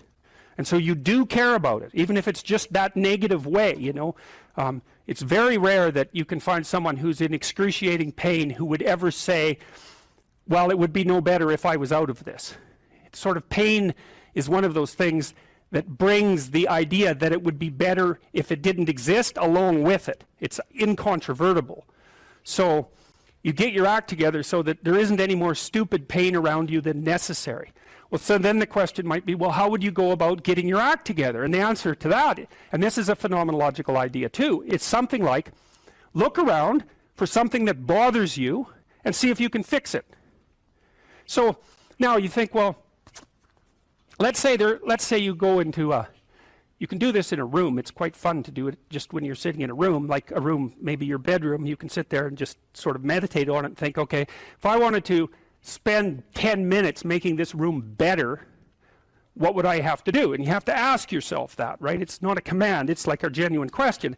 And things will pop out in the room that you know, like there's a stack of papers over there that's kind of bugging you, and you know that maybe little order there would be a good thing, and you know, there's some rubbish behind your computer monitor that you haven't attended to for like 6 months, and the room would be slightly better if it was a little less dusty and the cables weren't all tangled up the same way. And like if you allow yourself just to consider the expanse in which you exist at that moment, there'll be all sorts of things that'll pop out in it that you could just fix. And you know, I might say, well, if you were coming to see me for psychotherapy, the easiest thing for us to do first would just be to get you to organize your room. You think, well, is that psychotherapy? And the answer is, well, it depends on how you conceive the limits of your being. And I would say, start where you can start. You know, if something announces itself to you, which is a strange way of thinking about it, as in need of repair, that you could repair, then, hey, fix it. You fix 100 things like that, your life will be a lot different. You know, I often tell people too, fix the things you repeat every day, because people tend to think of those as trivial, right? You get up, you brush your teeth, you have your breakfast, you know, you have your routines that you go through every day. Well, those probably constitute 50% of your life. And people think, well, they're mundane, I don't need to pay attention to them. It's like, no, that's exactly wrong.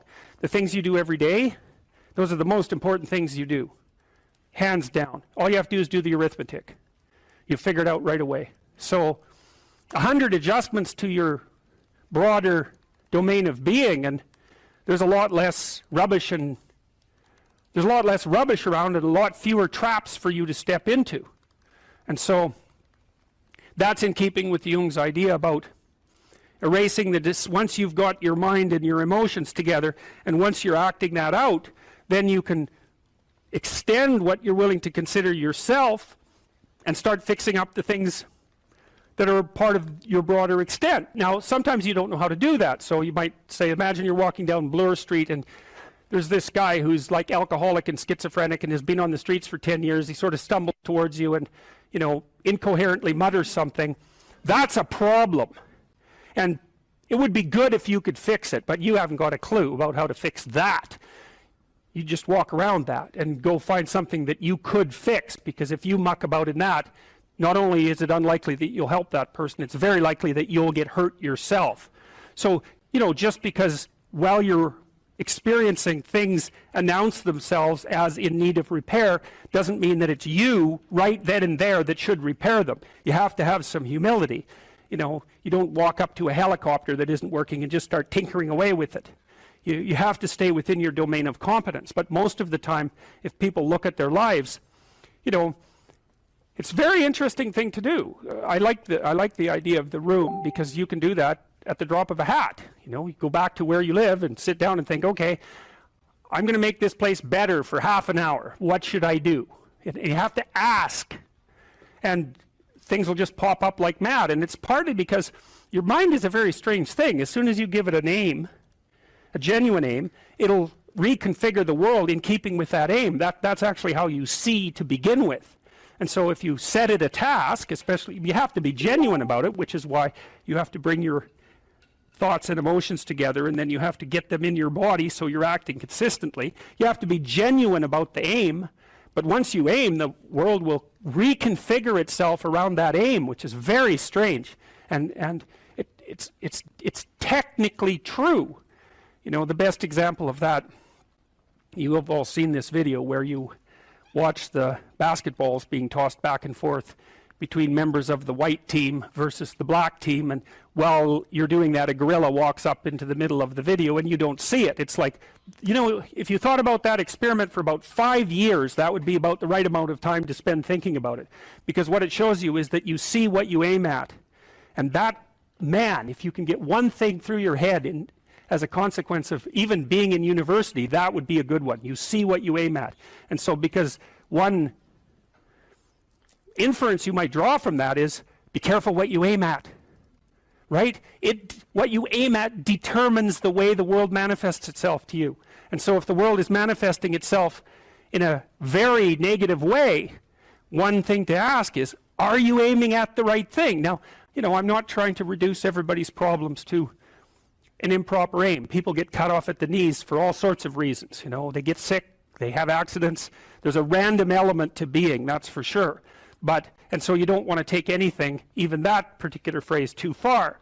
You want to bind it with the fact that random things do happen to people, but it's still a great thing to ask. Here's some items, so you guys can do a quick big 5 on yourselves, and I'll tell you the upside and downside of it. So if you're orderly, you follow a schedule. How many of you follow a schedule? Okay. And how many of you don't? Okay, so one thing I would recommend is that you do. And I'll tell you why. Like, intelligence is a very good predictor of academic performance. And there's not a lot you can do about your intelligence. I mean, you can squander it, but it's very difficult to improve it. Conscientiousness, well, it's a trait too, so it's hard to work on, but we know that conscientious people get better grades, and it's reliable, and it's a powerful effect. And so if your time use is organized, then the probability that you're going to be successful is very high. So one of the things you might think about is make friends with a calendar, like Google Calendar or something like that. And I can tell you some tricks about that, because really it is important. Like, and I'm not kidding around about this. If you're low in conscientiousness, it's really going to trip you up as you walk through life. There's not very many advantages to it that I've been able to see, and I'm not assuming that just because you don't follow a schedule, you're low in conscientiousness, but it is one of the items that mark it. The advantage I've seen so far to being unconscientious is that if you become unemployed, it doesn't bother you as much. And I mean, that actually turns out to matter in some situations. So like, you know, if a big company has to shed 50% of its employees, it's the conscientious people are going to suffer themselves to death for it. And the unconscientious people, they're not going to care anyways, because they weren't working anyways. So it doesn't matter if they have a job or not. So here's one way of thinking about making use of a schedule. Often people are afraid of schedules because they think of them as a trap. You know, you make a schedule and that's like this little prison that you have to live inside, and you know, and all you're doing in your schedule is putting down things you have to do or should do, and so, you know, there's not a lot of fun in that. And so not only is it a trap or a prison, but it's kind of an unpleasant one. But a way to work with the schedule in a lot more sophisticated way is to think, well, I'm going to plan the next week, say, because you plan it day by day, but we'll take the week as the unit level of analysis and think, well, I'd like to plan a week I'd like to have.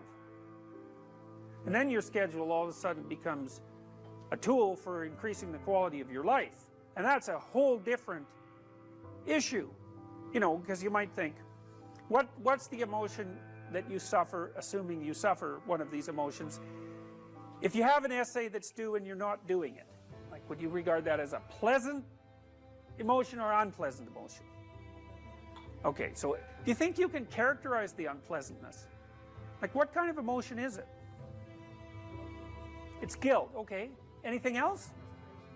Frustration? Yeah, so you're sort of frustrated with yourself. Yeah, you need a slap, right? You think, I need a slap. So, okay, so guilt, anything else? Anxiety? Restlessness? So that's kind of an agitation. Yeah, it's because your body knows you should be doing something, but you know, you're not pointing it in the right direction, so it's shame? Is that reasonable? So, okay, so the reason I was asking you about that is because, you know, most of the negative emotions are associated with neuroticism, but some of them seem to be associated with conscientiousness. And the conscientious negative emotions seem to be guilt and shame, fundamentally. And so recent research, and really recent, I only got this paper like a week ago, I think it's about 4 months old, seem to indicate that conscientious people feel less guilt, but they're more guilt prone. So if they don't do something, that makes them guilty, but they organize their time so they are doing the things they're supposed to do, so then they don't feel guilty. So anyways, back to the schedule. So, all right, you think about your week and you think about your day, and you think, well, how would you improve the quality of a given day or a given week? Well, one of the ways of improving it is to not put yourself into the situation where there are things hanging over your head that you have to feel guilty and ashamed about, because that's a very unpleasant way of being. And you know, if you have an essay that's due in a week and you're procrastinating, then the fact that you have to do that essay can ruin the whole week. And even when you're doing something that's positive, hypothetically, it's kind of that horrible kind of positive that you experience when you know that you should be doing something else. And so that's when you end up watching YouTube videos about like dancing cats or something like that. You know, and it's at best it's a guilty pleasure. It's not a pleasure at all. You think like, what the hell am I doing watching videos of dancing cats, you know? But then you know that you're procrastinating, and that's low quality, very low quality existence. So if you use your schedule, you can think, okay, well, here's some times that I'm going to do this work. And then you can also sort of ask yourself about that when you're designing your schedule. Because you don't want to design a schedule like you're Adolf Hitler telling yourself what to do, you know, because you're not going to comply with it then. What you have to do if you're going to design a schedule is you have to ask yourself, all right, I'm going to set aside some time to study over the next week or to do this essay or whatever it is. How much time would I actually spend studying? An hour or two a day might be a worthwhile thing to schedule in, and I would say don't schedule in more than that to begin with, because then you'll fail and then you'll stop using the schedule. And so the other thing you want to do is you want to schedule in things that you want to do, and then you want to look at the day or the week and you want to think, hey, that's a week I'd like to have. If I had a week like that, it would be good. You know, I'd be caught up so that all that negative emotion doesn't have to accrue. And I would have done a bunch of things that I'm interested in doing, and at the end of the week I'd be in better shape than I was at the beginning. And if you treat a schedule like that, so that what you're using it is to design the days and weeks that you want to have, instead of using it as this little, you know, jail that you have to put yourself in that you're not going to do anyways, then you can learn to use them. And that's one thing you can do to make yourself more industrious, more conscientious. Follow a schedule. I've told people to learn to use a schedule, and people often hate schedules because they act as their own tyrants, right? They say, well, you have to do this unpleasant thing, and then here's another unpleasant thing you have to do, and then you have to do this unpleasant thing, and you do that for about 3 days, and you think, to hell with this, I'm not doing that, you know, and you fall off the wagon.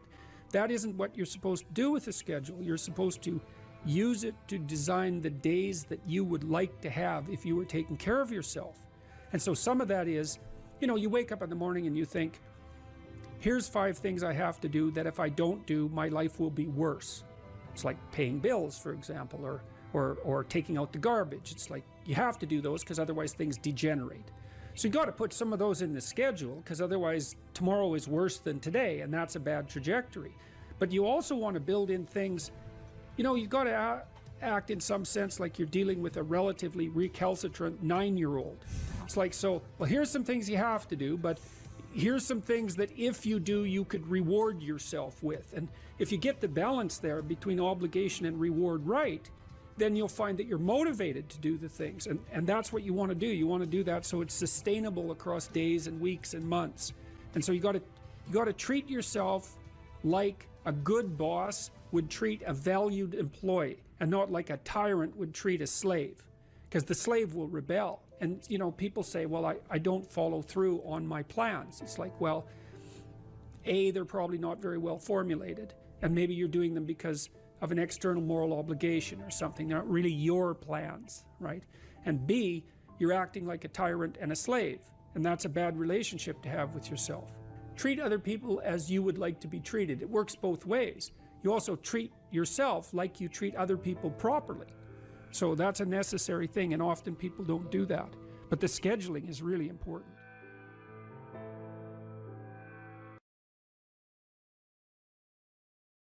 You're sitting on the edge of the bed trying to have an honest dialogue with yourself, and the little voice says, you know, it's pretty disgusting in here. And you think, well, I'm way above such trivial niceties as organizing my room. It's like, well, that's pride. That's arrogance. If you're above organizing what's actually yours, how in the world are you ever going to organize anything else? And so you get on your knees and you think, well, it's time to, you know, take a brush to the toilet. And maybe that's where you start. And that works. Like, that works. You start making those micro improvements, like real micro improvements, real on the ground, actual micro improvements to things you know that are wrong, you'll improve unbelievably rapidly. There's always people out there who are doing far better than you on pretty much anything you want to imagine. And if all you're doing is seeing yourself in their reflected light, let's say, then it's going to be pretty damn dismal. But it's not a good comparison because, well, first of all, there's danger in just comparing yourself to others, period, because they're not you. And God only knows what struggles they had to undertake to get to where they were, or what burdens they're currently carrying that you're not aware of. But you can certainly contrast yourself with yourself. And that's a lot better. It is the only way. Well, it's also the only way of really measuring anything approximating proper improvement. You can actually tell when you're a little better than you were yesterday. Right. And you can actually do that. That's another thing that's so interesting about it, is that you can actually make yourself a little better in some way, pretty much, well, I don't know if it's at every moment, but you can certainly do it every day. Let's say you want to become who you could be in the fullest sense. So let's say you're someone who's going to solve some serious problems. Okay, the first thing you have to do is admit to the seriousness of the problems. That's no joke. And so the first thing is just the terror of the problem itself. And that's enough to paralyze you, right? And that's the Hydra, that's the Gorgon with the head of snakes. It'll paralyze you and turn you to stone. That's the basilisk in the Harry Potter series. Mm-hmm. You look at it and it turns you to stone and lurks underneath everything, right? And it's malevolence and tragedy. And so there's that. And then the next is, well, you're going to take responsibility for that? You're really going to do that, are you? That's a hell of a load, man. And so it's daunting to even consider that. And then there's the discipline and responsibility that necessitates, which is also daunting. It's like, oh my God, the problem's that serious. I'm really going to have to get my act together in order to not contribute to it, much less solve it. And so the problem is terrible. And then the solution is daunting. But the upside of that is like,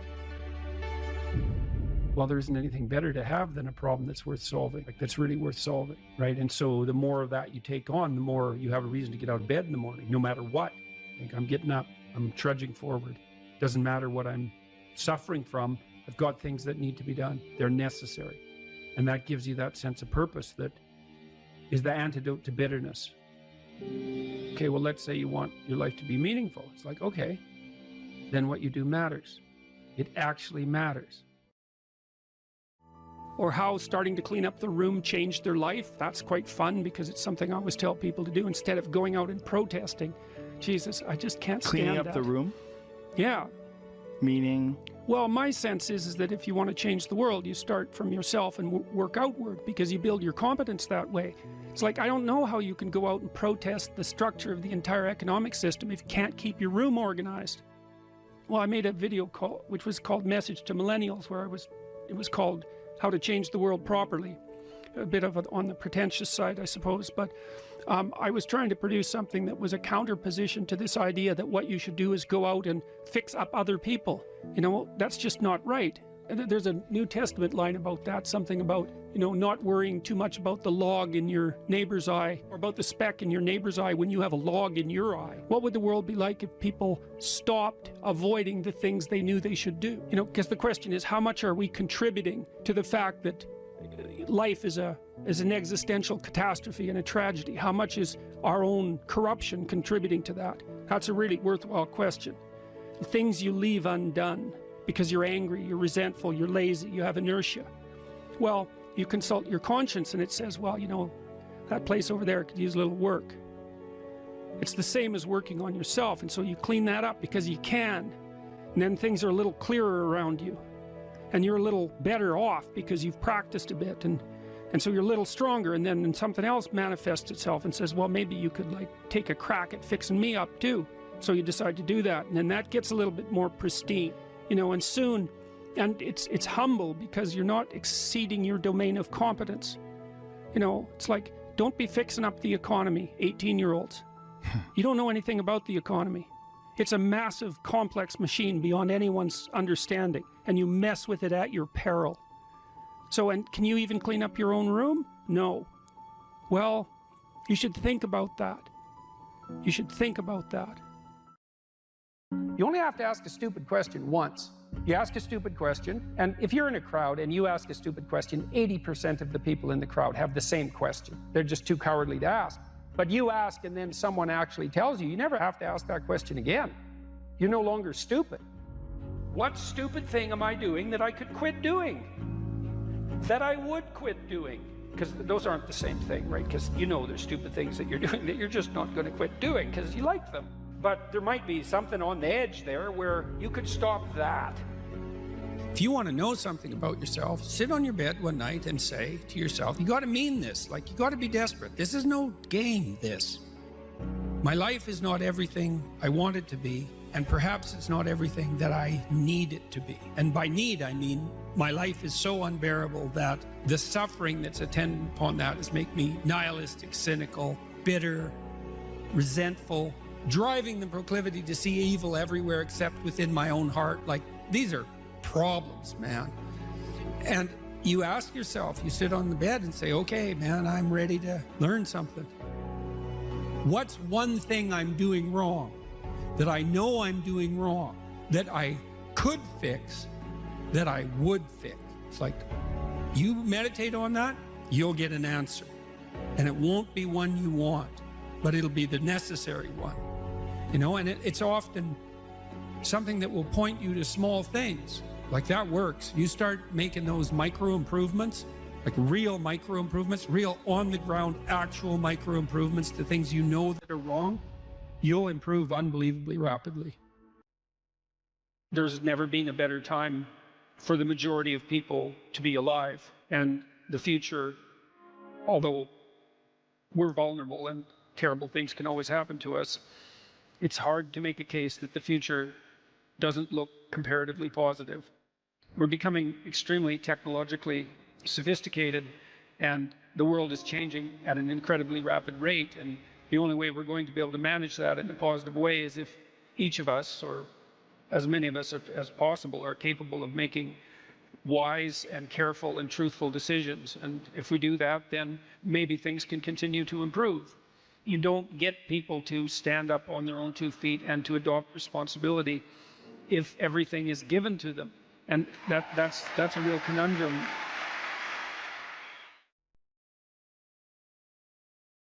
What's the difference between men and women? Well, how do they differ? Well, the first thing we might observe is that if you look at personality differences between prepubescent boys and girls, they're not very large. Boys and girls don't differ in terms of their trait neuroticism, for example. what happens is that when puberty kicks in, women's trait neuroticism rises, and it stays higher than men for the rest of their life. And this is why you see this reflected in the different kinds of psychopathology that beset the two sexes. So men are overrepresented in alcoholism, drug abuse, antisocial personality, and a host of learning disorders, as well as attention deficit disorder. And women are overrepresented in depression and anxiety, primarily. That seems to be tightly associated with higher levels of trait neuroticism, because maybe it's, if you're at the 95th percentile or higher, let's say, in trait neuroticism, there isn't much difference between that and being somewhat prone to depression and anxiety. And because the curves overlap, you know, the curves aren't identical, the normal distributions aren't identical for men and women, you tilt the one to the right, to the women's curve to the right towards higher levels of neuroticism. You go out and you look for the person in 20 who has the highest levels of negative emotion. It's much more likely to be female than male. Okay, so let's see if we can figure out why. So I'm going to tell you some things, basic differences between men and women, and you can tell me what you think about it if you agree or disagree. Okay, first, size differential emerges between men and women at puberty, right? Because boys and girls are roughly the same size and roughly the same strength, but men get bigger at puberty when the testosterone kicks in, and more importantly, not only do they get taller and heavier, but their upper body strength is much higher. And that's a real issue for combat, because human beings punch. There's other animals that do that. Kangaroos do that too, eh? So we're not the only people that punch, but we have clubs on the ends of our arms. And so that's how we defend ourselves. And so if you have a lot of upper body strength, especially across the shoulders, and you're heavier, then you can step into the punch and it's a lot more devastating. Now, it is the case that if you look at the statistics for physical altercations in marriage, women attack their husbands more often than the husbands attack their wives. Well, you think, why is that? Well, let's assume that there isn't any reason other than both people in a relationship can get upset, and the women know that if they hit their husbands, nothing's really going to happen, right? Because if you're if you're a woman about that high and your husband is, say, my height, unless you hit me with an object or something that's sharp, the probability that you're going to do me any serious damage is pretty low. You might hurt me, but if I do the reverse and hit you, and I really hit you, and so the reason, at least one of the reasons why women can be more physically aggressive in minor ways in a relationship is because everyone knows, the wife and the husband equally, that the consequence of the physical aggression is much more limited. So men do more serious damage to women, but women are more aggressive in relationships. So that's interesting. So okay, so there's a body size difference that's important, a strength differential that's important.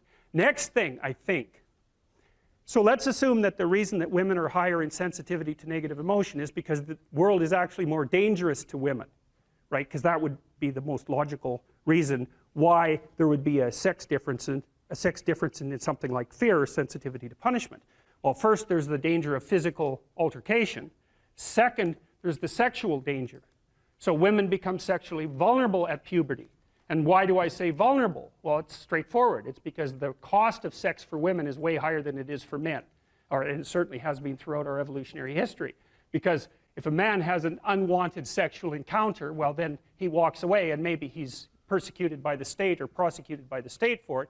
But if a woman has an unwanted, unwarranted, or incautious sexual encounter and she ends up pregnant, then, well, in traditional societies, you're just done.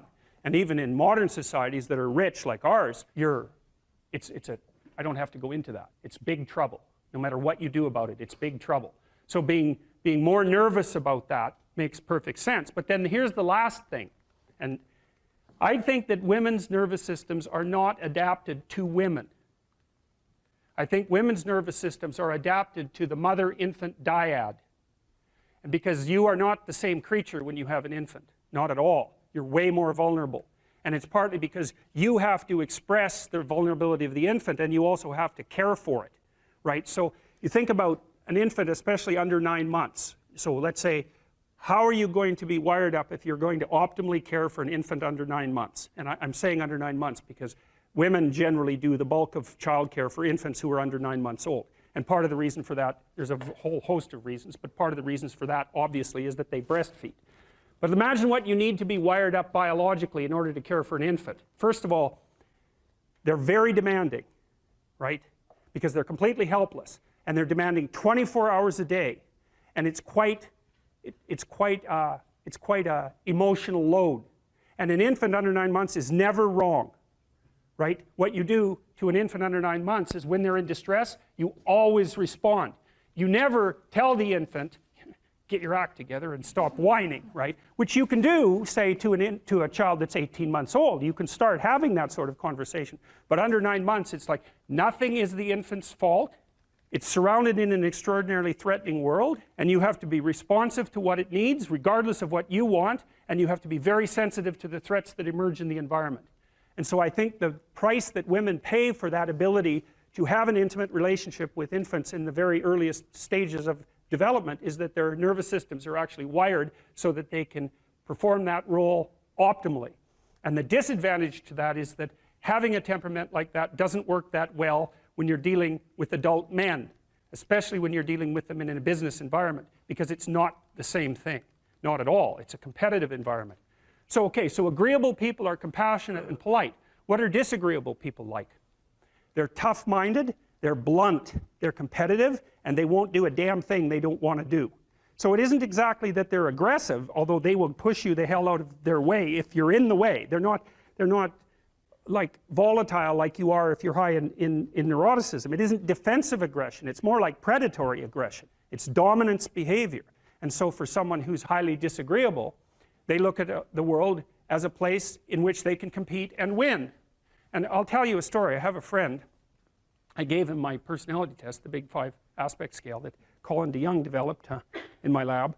And I knew he was a disagreeable guy, and by interacting with him. I mean, he's even rude to people sort of spontaneously on the street. I actually like him quite a bit. He's very, very funny. He's also very conscientious, so you can trust him, but he's disagreeable as hell. And so I gave him this test because I thought it would be funny, and he came out as the most disagreeable person in 10,000. So reasonable in compassion, about 30th percentile, but like 0.001 in politeness. So he's extraordinarily blunt, and he'll just say absolutely anything, no matter how horrible it is. And he was often brought into corporations to sort of clean them up. So if a corporation was tilting and not doing well, they'd bring him in to find out who the useless people were and fire them. And I talked to him about that because I've had the miss opportunity to have to not have graduate students in my lab, for example, that weren't performing well, and I find it very, very difficult to, you know, dress someone down, and certainly difficult to fire them. I just hate it because I'm actually quite an agreeable person, much to my chagrin. And I asked him about that, and I said, well, what do? You have to fire people all the time. How do you handle that? He says, handle it? I enjoy it. And I thought, wow, that's so interesting that someone would have that response. I said, well, what do you mean you enjoy it? He said, look, I go into these companies and I analyze the performance of groups of people, right? And in those groups, there are people who are really striving, really trying hard and working themselves really hard and being productive. And then there's these people that are just doing nothing. They're completely in the way. They don't carry their weight at all. They take advantage every chance they get. And they're always whining about why they can't work. It's like, I find out who they are, I call them into my office, and I tell them exactly what they've been doing. It's like, hit the road, buddy. You've had your run of it. And I thought, oh yeah, okay, fair enough. You know, well, I can tell you, you know, I've had situations in my lab where I had underperforming graduate students. And one of the things that was really awful about that was that it was really hard on the high-performing graduate students, you know, because they felt that even being in the same category as the people who weren't working hard and pulling their weight devalued what they were doing, you know, and that's exactly right. And so this is also why there's a conscientiousness trait and an agreeableness trait. Because conscientious people judge you on your accomplishments, right? They don't give a damn about your feelings, not a bit. It's like, are you doing the work or not? Whereas agreeable people think, well, you know, your mother's sick, and you know, you've got a bunch of family problems, and we all have to take care of each other, and it's no wonder that you're having a rough time. And like, you can't say that one of those attitudes is correct and the other isn't correct. You can't say that. There wouldn't be those two dimensions if there wasn't something correct about both of them. But you can certainly point out that often they conflict, you know, and so the demand for inclusiveness and unity and care, and the demand for high-level performance in a hierarchical structure, they're very different orientations in the world. And so it's complicated for people who are agreeable and conscientious. And actually, I think often that large corporations and large institutions of any sort run on the unheralded labor of people who are high in agreeableness and high in conscientiousness, and they're disproportionately women. And my experience in large institutions has been that if you want to hire someone to exploit appropriately, no, not appropriately, if you want to hire someone to exploit productively, you hire middle-aged women who are hyper-conscientious and who are agreeable, because they'll do everything. They won't take credit for it, and they won't complain. And that's nasty, and I think that happens all the time. And so one of the things you have to be careful of if you're agreeable is not to be exploited, because you'll line up to be exploited. And I think the reason for that is because you're wired to be exploited by infants. And so that just doesn't work so well in that actual world. And one of the things that happens very often in psychotherapy, you know, people come to psychotherapy for multiple reasons, but one of them is they often come because they're too agreeable. And so what they get is so-called assertiveness training, although it's not exactly assertiveness that's being trained. What it is the ability to learn how to negotiate on your own behalf. And one of the things I tell agreeable people, especially if they're conscientious, is say what you think. Tell the truth about what you think. There's going to be things you think that you think are nasty and harsh, and they probably are nasty and harsh, but they're also probably true. And you need to bring those up to the forefront and deliver the message. And it's not straightforward at all, because agreeable people do not like conflict. Not at all. They smooth the water. You know, and you can see why that is in accordance with the hypothesis that I've been putting forward. You don't want conflict around infants. It's too damn dangerous. You don't want fights to break out. You don't want anything to disturb the relative peace. You know, and if you're also more prone to being hurt physically and perhaps emotionally, you also may be loath to engage in the kind of high intensity conflict that will solve problems in the short term, because it takes a lot of conflict to solve problems in the short term. And you know, if that can spiral up to where it's dangerous, which it can if it gets uncontrolled, it might be safer in the short term to keep the waters smooth and to not delve into those situations where conflict emerges. The problem with that is it's not a very good medium to long-term strategy, right? Because lots of times there are things you have to talk about because they're not going to go away. And so partly what you do with agreeable people is you get them to figure out, and they have a hard time with this too. If you ask a disagreeable person what he wants, say, or she wants, they'll tell you right away. They know. It's like, this is what I want, and this is how I'm going to get it. But agreeable people, especially if they're really agreeable, are so agreeable that they often don't even know what they want, because they're so accustomed to living for other people and to finding out what other people want and to trying to make them comfortable and so forth, that it's harder for them to find a sense of their own desires as they move through life. And that's not, look, there's situations where that's advantageous, but it's certainly not advantageous if you're going to try to forge yourself a career. That just doesn't work at all. If you could have what you wanted in this moment, and I could deliver it, what would it be? How much of the mess that you see around you would vanish if the mess that you could put straight was put straight? You know perfectly well that if you put your mind to it and you make the proper sacrifices, there are things you can set straight. What advice do you have for a young man in his 20s? Make a plan. Look at what you're interested in. Get disciplined about something.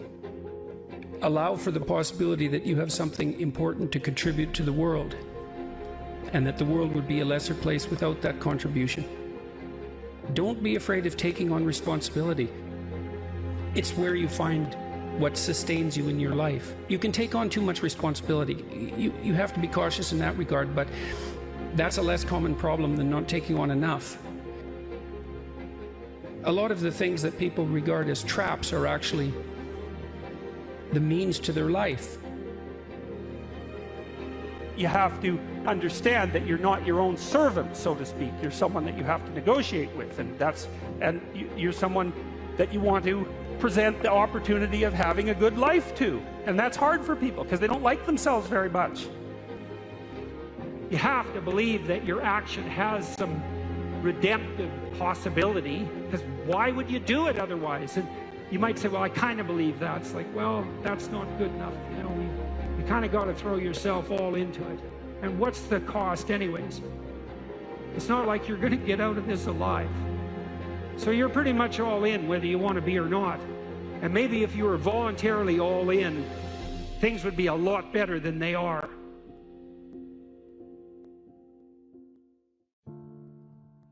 If the world isn't everything that you want it to be, maybe you're not acting the way you should.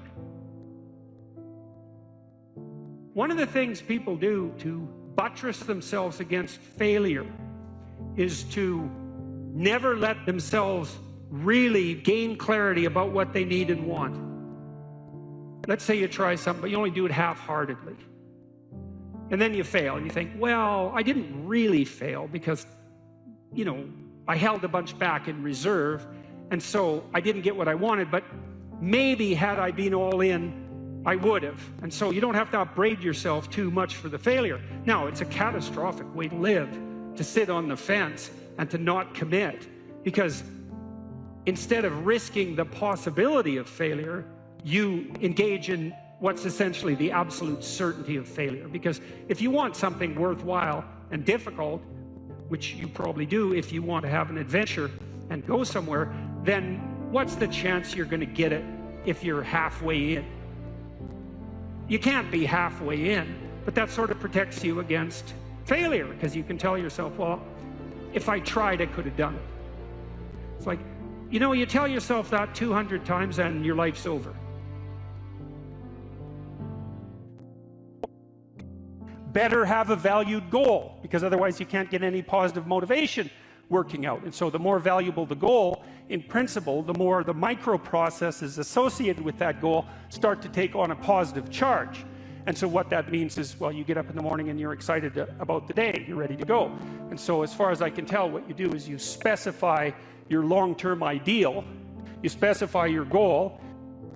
You do that in some sense as a unique individual. You want to specify goals that make you say, oh, if that could happen as a consequence of my efforts, it would clearly be worthwhile.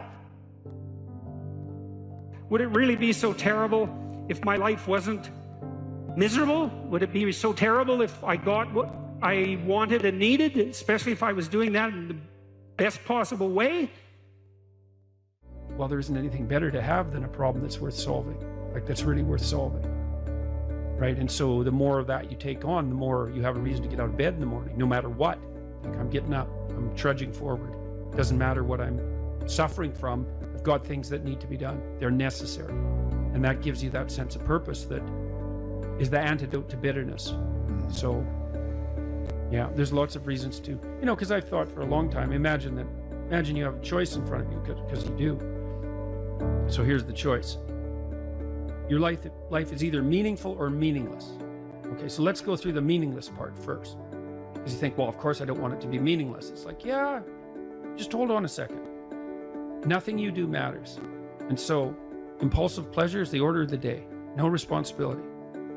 You can do whatever you want. It's like Pleasure Island in Pinocchio, right? Or it's like Neverland in Peter Pan.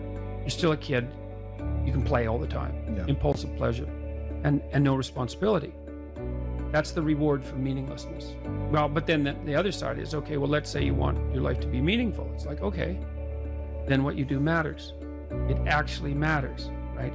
Make a mistake, hurts you, hurts your family, hurts the world in a deeper way than you think. And you have to be awake to that. And then you have to take it on yourself. What steps should someone take to start developing delayed gratification when they constantly give in to instant gratification? Well, okay, imagine, I know the answer to this to some real degree, because I had graduate students in particular who I picked because they were very smart and often very creative, but sometimes they weren't very conscientious. So they had a hard time delaying gratification. And so, well, I would say, if you would like to discipline yourself, which is a very good idea, you need to pick a direction. Pick a direction you want to go first. Pick a goal you would like to attain. And a medium to long-term goal. You might imagine something you need and want, some attainment that would motivate, whose pursuit would motivate you. And you can ask yourself that. It's a good question to ask yourself in general, you know. This is a very good question to ask yourself, is if you could have what you needed and wanted, what would that be? And that's a meditative question. You don't want to force an answer out of yourself. You want to ask yourself that like you would ask someone else. If I could have what I wanted, what would that look like? And you can ask yourself that in a more differentiated way. If I could have the relationship that I needed and wanted, if I could have the friendships, if I could have the job or career, if I could have the educational pathway, if I could adopt civic responsibility in an optimized manner, if I could engage in some creative enterprise,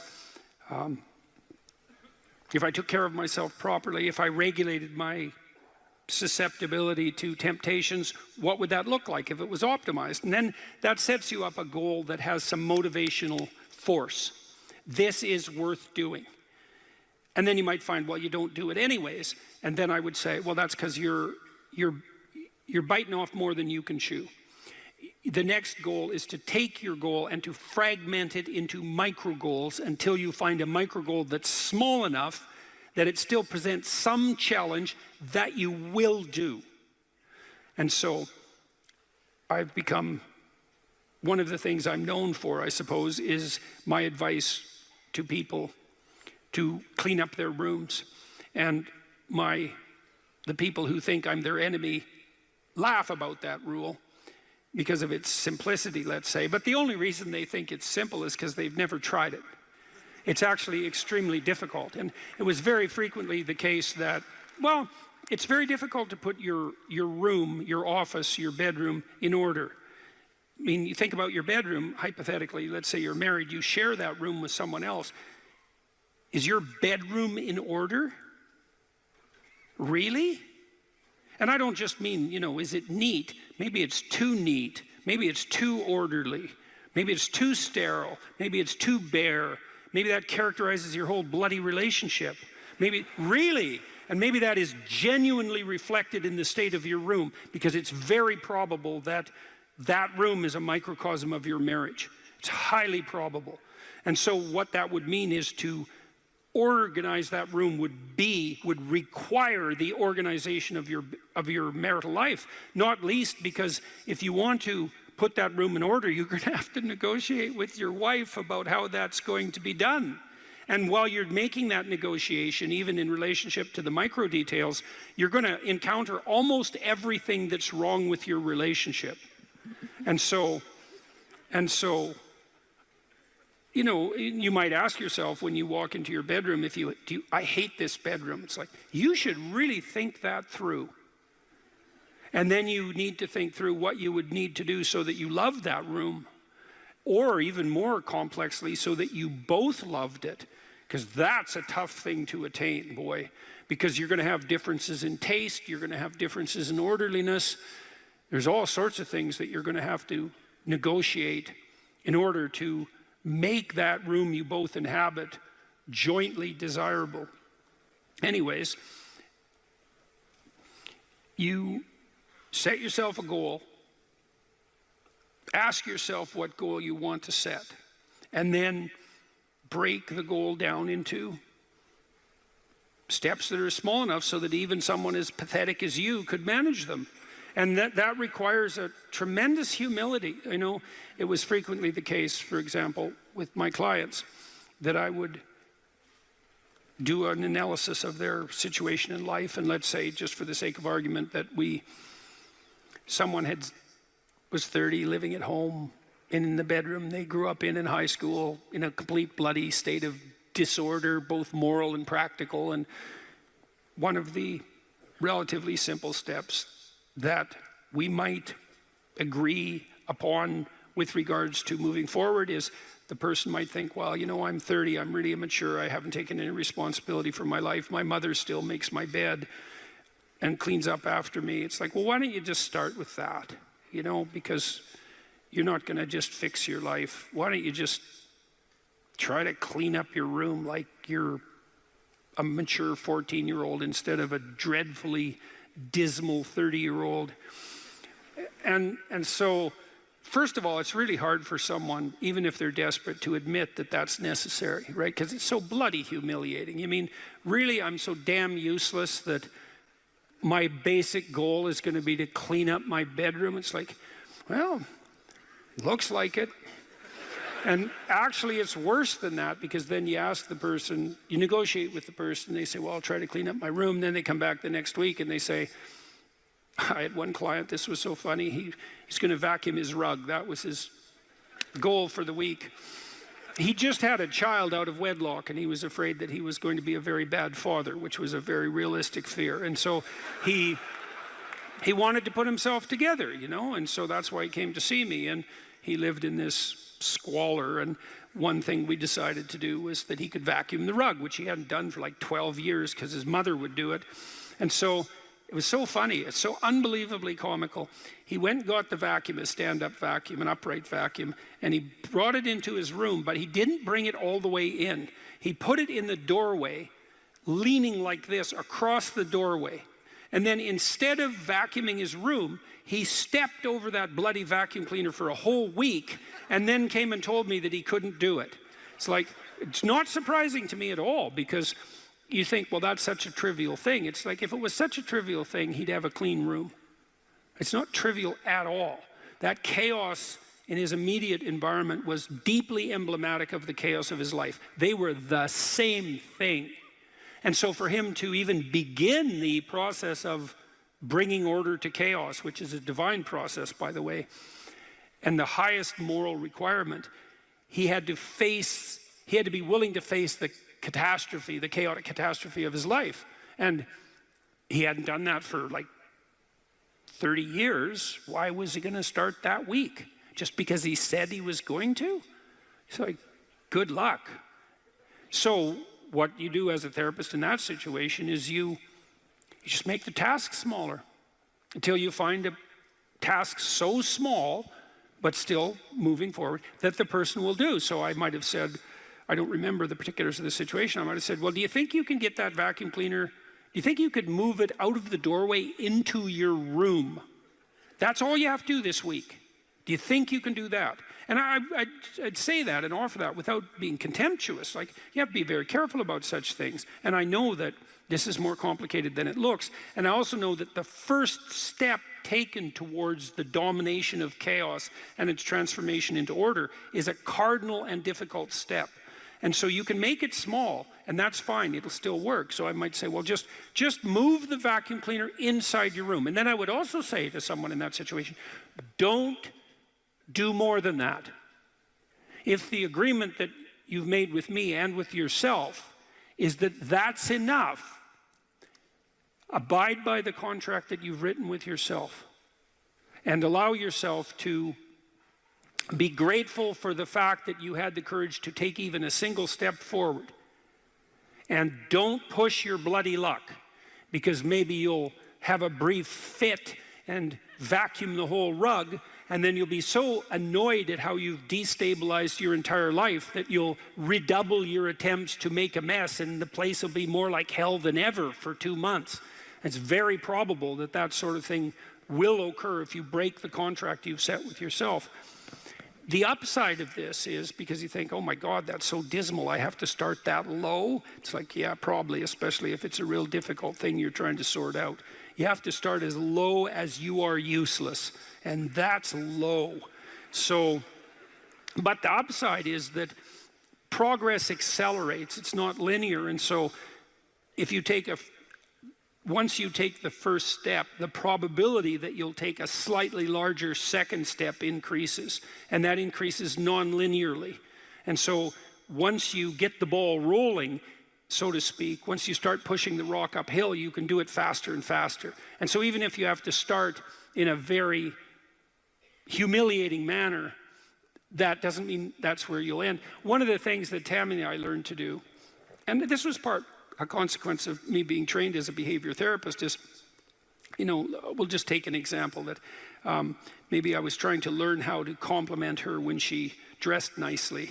And maybe the fact that I wasn't good at that was manifest in the fact that she'd put some effort into her dress, and then I wouldn't respond in the appropriate manner, and that would dishearten her. And I don't particularly remember that exactly happening, but it'll be a perfectly reasonable example.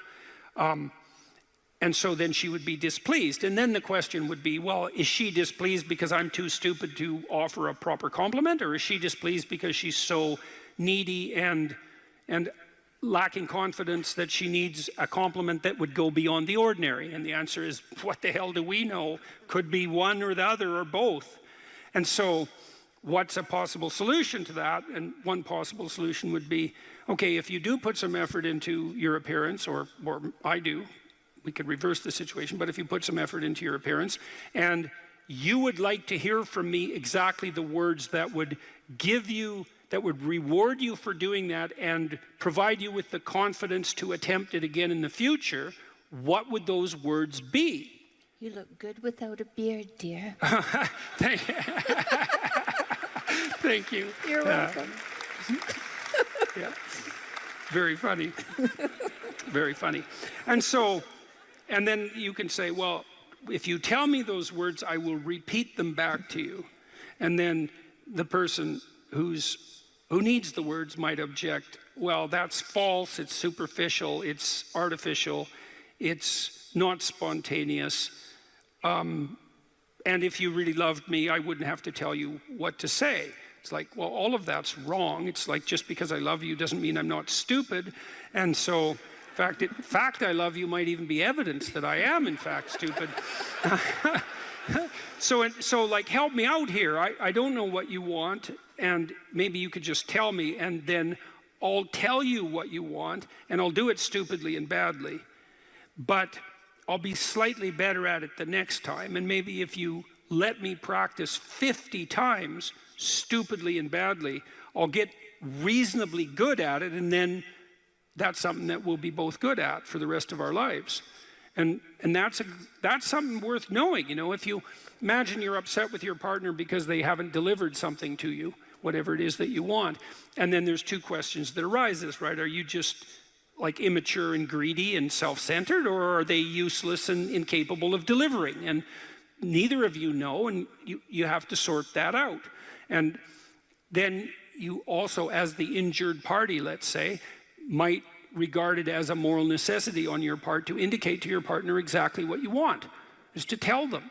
Like, it looks to me like if you did this or said this, then that would satisfy me. And then you might say, well, is that reasonable? Do you feel that it would be reasonable for you to offer that? Would you be willing to offer that? Am I pushing you too far? Those are all things that have to be sorted out. And then you can practice that, and you can practice that with the resolution of every dispute that emerges. If you're willing to take to yourself the responsibility of communicating to your partner your conditions for satisfaction. It means you have to admit them to yourself too, which is also very difficult. And then you can help your partner take stupid incremental steps forward, you know, in the direction that you'd like to see expand, and then you can get better at that. And it's unbelievably useful. You can get better at how you have dinner together, or breakfast or lunch. Those things repeat every day, so they're very important. You can get better at how you greet each other when you come home. You can get better at the routine that you fall into, let's say, when you go to bed at night or when you wake up in the morning. All these things that repeat, you know, because that's your life, the things that repeat. You can conceptualize how you might like them to be ordered if they were undertaken in an optimal manner, and you can start incrementally moving forward to that. And you can do that by communicating what you need and want, and by carefully rewarding your partner for taking the appropriate incremental steps forward. And so if you're trying to discipline yourself, you make a goal, you break it down into micro goals, and you implement the micro goals and reward yourself for doing so. And if you do that reliably and you make that a practice, that you'll become more disciplined across time, and you'll move towards the fulfillment of your goals. And that's practically how that's the practical guide for success on that front. Young people always have a reason to be upset and cynical about the current state of affairs. And it's that way forever. And so it's useful, I think, to consider such considerations or such conceptualizations as the patriarchy in that light, because it's an archetypal truth that the social structure is corrupt and incomplete. And what that means is that it's something that you have to contend with every moment in some sense of your life. It's a permanent fact of existence. And to be upset that the structures, the social structures, or even the biological structures within which we live are incomplete and imperfect, is to take that personally. That's the worst part of it. To take that personally is a misreading of the existential condition of humankind, because it's always the case that what you have been given and what you live in is degenerate and corrupt and in need of repair. And it's easier just to accept that, because there's also a positive element, and the positive element is, well, you've been granted something rather than nothing, and maybe you haven't been granted pure hell, because especially in a culture like ours where many things actually function quite well, so there's room for gratitude there. Even if it's a broken machine, it's not one that's completely devastated, and it's not absolutely hell-bent at every second on your misery and destruction. And it easily could be, because many societies are like that. And so the fact that we happen to live in one that isn't corrupt beyond imagining is something to be eternally grateful for. Well, so we live inside a damaged structure, and we also bear responsibility for that damage, because we don't do everything we can to constantly repair it. And you might say, well, that's actually one of the fundamental, people say, well, what's the meaning of life? What they really mean is, what's the positive meaning of life? Because as we've already discussed, the negative meanings of life are more or less self-evident. Well, the positive meaning of life is to be found in noting the state of lack of repair of the walled city that you inhabit, and then sallying forth to do something about that, to repair the breaches and to fix up the walls and to make the structure that you inhabit as secure and as productive as it possibly can be. And there's no shortage of opportunities to do that. You can do that in your own mind, you can do that in your own room, you can do that in your own household, in your local community. And maybe if you get good at doing it at all those levels, then you can start to look beyond that. And so there's challenges.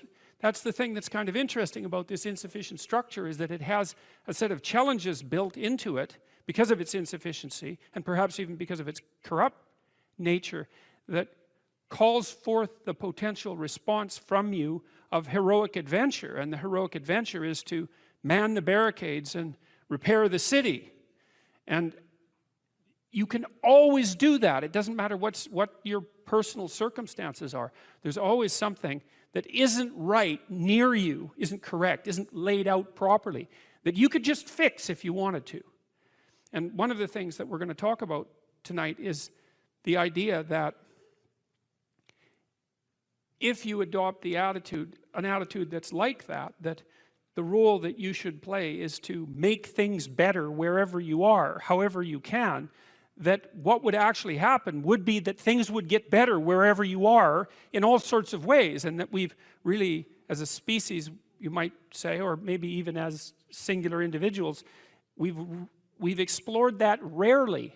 It isn't something that's put forth as a proposition that often, and it's quite surprising to me. And I had an interesting experience the other day. I went to the keg. I go there because I have food allergies, and they're very careful with people who have food allergies. And the waiter took me to the table, and he said that he had been watching my lectures, and that's a very common experience. And he was happy about that, and he said that he'd had 2 promotions at the keg in the last 4 months because he'd been watching my lectures. And I really found that an affecting experience, because you might say, well, he's working as a waiter at the keg and there's nothing particularly heroic about that. And I disagree with that, actually, because I don't care where you're located, you can do a hell of a job, and I mean that literally. At whatever job you have, you can take whatever job you have and you can make it a real nice little piece of absolute misery. Or you can act like a civilized human being and notice that no matter where you are, there's a richness and a complexity that's completely inexhaustible right at hand. And then you can take that seriously, and you can say, well, I happen to be a waiter at the keg, and perhaps that's not what I expected, and he's a young guy, and perhaps that isn't where I want to end up, but It's not nothing. It's a rich environment, and I can make it a lot better if I want to. I can get along properly with my coworkers and not gossip behind their back, and I can treat my customers properly, and if an opportunity comes my way, I can take it, and I can see what happens. And so he said that's what he had started doing, and that things were working out much better for him. He was in a much better job than he was 3 months ago. In 3 months, that's nothing, right? I mean, that's a nice trajectory. It's an uphill trajectory, and that's what you want, really. An uphill trajectory is actually even better than being somewhere good, as far as I'm concerned, because one of the things that really makes your life meaningful is the clear realization that you're headed somewhere better than you are now. And then it's even better if you also understand that there's a direct causal relationship between the things that you're doing and the steepness of that incline. And so I get a lot of letters from people like that, and they're most frequently young men, although not always. And they say, well, you know, I've been listening to these lectures, and I decided that I'm going to try to take responsibility for my life, and so I've started to stop doing all the stupid things that I know that are stupid, that I know I shouldn't be doing, and I've started doing some of the things that aren't stupid that I know I should be doing, which seems pretty obvious, really, if you think about it. But obvious though it may be, that isn't necessarily what people do. And then they write and say, you can't believe what difference that makes. And they're thrilled about it. And so I'm thrilled about it when I get letters like that, because I really don't experience anything as better than a letter like that or a message like that, because it's so good to see things that aren't so good replaced by something better. And I really do think it's an open question. I truly believe it's an open question to what degree we could make things better if that's what we actually aimed at doing. You know, in some of the stories that we've covered already, the story of Cain and Abel in particular is really an analysis of that problem, which is so remarkable. It occurs so early in this document. It's such a foundational story, and it basically says, well, there's two modes of being in the world, right? There's one where you adopt the responsibility for living properly, for being properly, and you make the sacrifices necessary for doing that, and then everything will flourish properly. And the other one is a pathway of resentment and bitterness and rejection and murder and genocide, and that just seems exactly right to me. And so if the positive path beckons, if you can actually see what it is, if you can lower yourself enough to see what it is. Carl Jung said once that modern people didn't see God because they didn't look low enough. It's a phrase I really, really like, because people denigrate the opportunities that are right in front of them. And there's no reason to do that, because what's right in front of you is the majesty of being. That's what's right in front of you. It's inexhaustibly complex and full of potential, and there's no reason to assume that wherever you happen to be isn't as good a starting place as anywhere else. Now, you know, I know some people have terrible, terrible lives. They're in situations that are absolutely unbearable. But I also do know that even situations like that can be made a hell of a lot worse by the worst kind of attitude. That's for sure.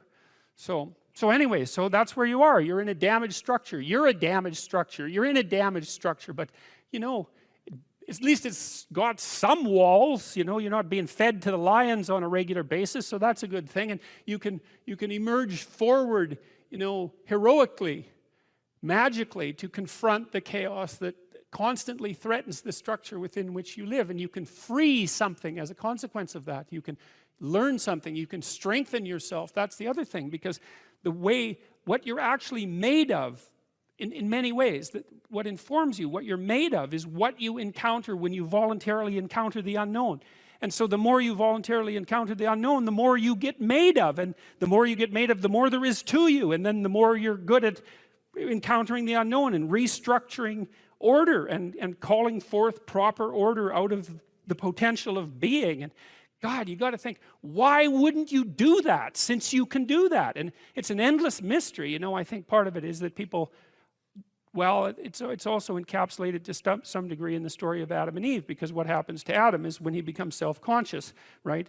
He becomes ashamed of himself and regards himself as a lowly sort of creature. And there's endless reasons why people would do that, because, of course, we're rife with imperfection. And so he hides from God. And I think that's actually the answer to the conundrum, which is that people don't aspire to the highest good because they're deeply ashamed of themselves and their weaknesses and their insufficiencies. And so it's that's not the only reason. I mean, there's the desire to avoid responsibility, and there's all the negative motivations as well, like resentment and hatred and the desire to make things worse. I don't want to, you know, give us too much of a break, but it's something like that.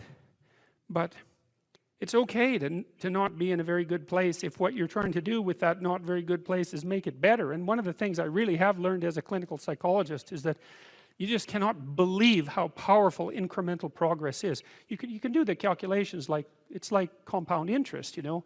If you make your life 0.1% better a week, man, in 2 or 3 years, you're in such a better place than you were that it isn't even like the same domain. And if you keep that up for 10 years or 20 years, you know, especially if you're young and you start early, you start to straighten yourself out and fix the things that you can fix. You can transform your lives in ways that are completely unimaginable. And God only knows what the upper limit of that is in terms of human possibility, because we are amazing creatures, you know, when we really get our act together and stop running at 10% of our capacity, you know. So that's what you do. You've got, you know, the fact that things aren't exactly the way they should be at least gives you something to do, you know, and that's maybe something great to do, because there's no shortage of suffering and trouble that besets the world that you could conceivably ameliorate in some way. And the utility and meaning, the utility of that and the intrinsic meaning of that is self-evident. So it also makes me curious about nihilism, for example, and despair, because I mean, I understand those emotions, I understand them deeply, and the intellectual mindset that goes along with it, but they just seem beside the point to me in some sense, because there are so many things that need doing that all you really have to do is open your eyes and look at them and then decide that you're actually going to do something about them. And you might think, well, what's within my scope of influence is so trivial that it's not worth doing. It's like, it won't stay trivial for long if you do it. Not at all. And I don't think it's trivial to begin with. I don't think that I really don't believe that anything done right is trivial. And my experience in my life has been that anything I actually did paid off. It didn't pay off necessarily in the way that I expected it to pay off. That's a whole different story. But if it was genuine commitment to do something, even if it went sideways and the outcome was really something other than what I expected, the net consequence over time was nothing but good. So every new frontier that can be conquered is an advance forward, and there's no shortage of frontier because we're surrounded by the unknown. We're surrounded by our own ignorance, and we can continually move into that domain, into the domain of chaos, or we can restructure pathological order, and that's the secret to proper being.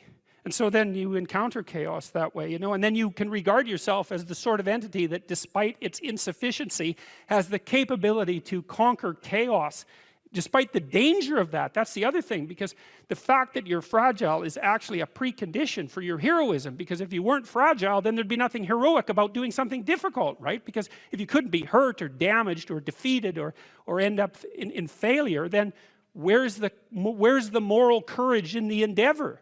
It has to be that the fragility is built into the courage. And so it's not a reason not to engage in it at all. In fact, quite the contrary. And so I had an interesting experience the other day. I went to the keg. I go there because I have food allergies, and they're very careful with people who have food allergies. And the waiter took me to the table, and he said that he had been watching my lectures, and that's a very common experience.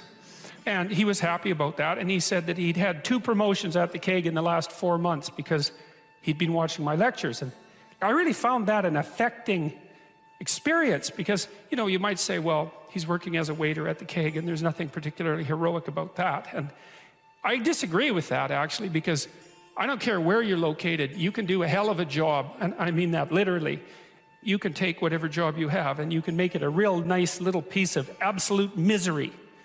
Or you can act like a civilized human being and notice that no matter where you are, there's a richness and a complexity that's completely inexhaustible right at hand.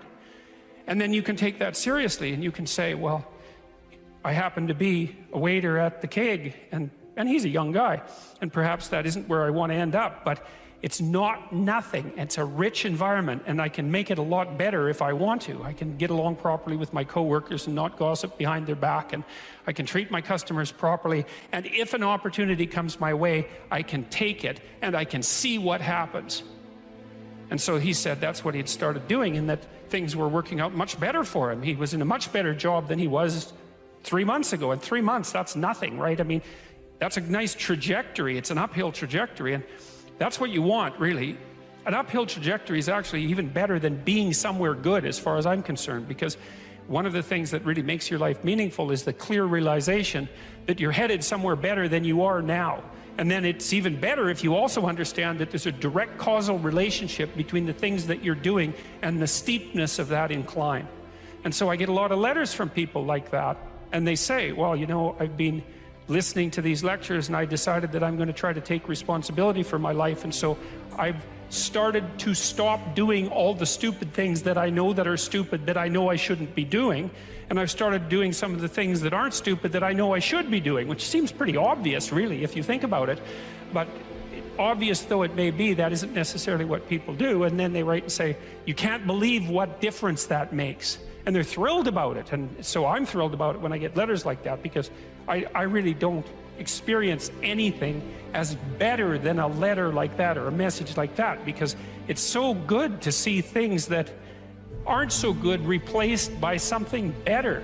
And I really do think it's an open question. I truly believe it's an open question to what degree we could make things better if that's what we actually aimed at doing.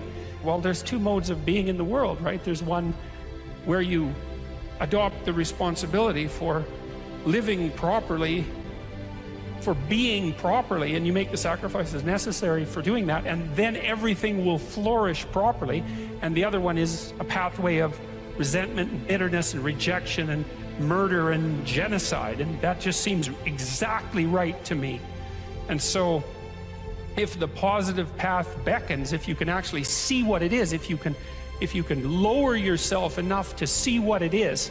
Carl Jung said once that modern people didn't see God because they didn't look low enough. It's a phrase I really, really like, because people denigrate the opportunities that are right in front of them. And there's no reason to do that, because what's right in front of you is the majesty of being. That's what's right in front of you. It's inexhaustibly complex and full of potential, and there's no reason to assume that wherever you happen to be isn't as good a starting place as anywhere else. Now, you know, I know some people have terrible, terrible lives. They're in situations that are absolutely unbearable, but I also do know that even situations like that can be made a hell of a lot worse by the worst kind of attitude, that's for sure. So anyway, so that's where you are. You're in a damaged structure. You're a damaged structure. You're in a damaged structure, but, you know, at least it's got some walls. You know, you're not being fed to the lions on a regular basis, so that's a good thing. And you can emerge forward heroically to confront the chaos that constantly threatens the structure within which you live, and you can free something as a consequence of that. You can learn something, you can strengthen yourself. That's the other thing, because what you're actually made of, in many ways, what informs you, what you're made of, is what you encounter when you voluntarily encounter the unknown.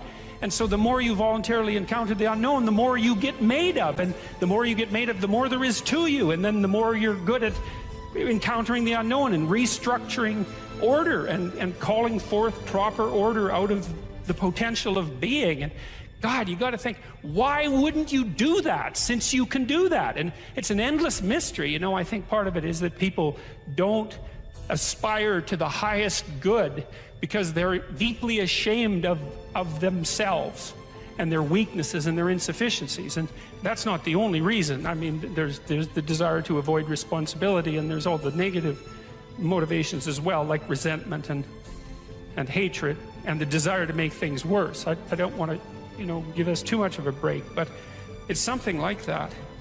It's okay to not be in a very good place if what you're trying to do with that not very good place is make it better. And the fact that things aren't exactly the way they should be at least gives you something to do, you know, and maybe something great to do, because there's no shortage of suffering and trouble that besets the world that you could conceivably ameliorate in some way. And the utility of that and the intrinsic meaning of that is self-evident.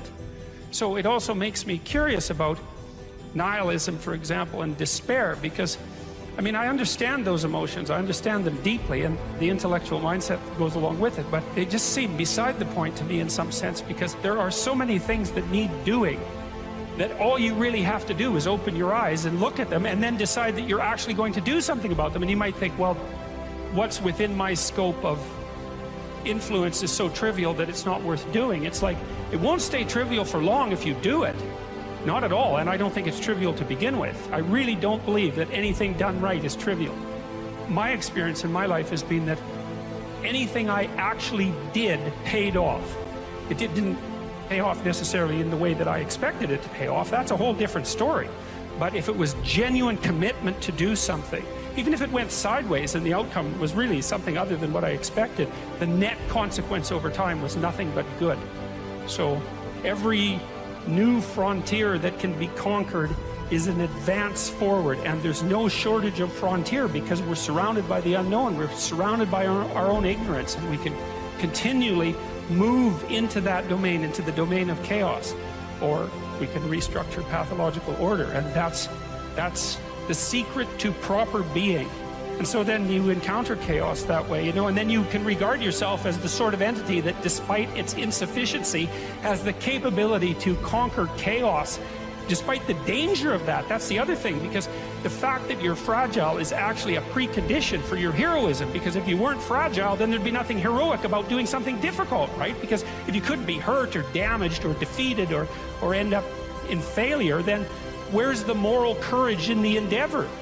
It has to be that the fragility is built into the courage, and so it's not a reason not to engage in it at all. In fact, quite the contrary. And so, well, and so then, you know, what do? Well, you put the city back together, and maybe the way you want it, so that it's functional and efficient and beautiful, and so that people can flourish there, and flourish in a manner that makes them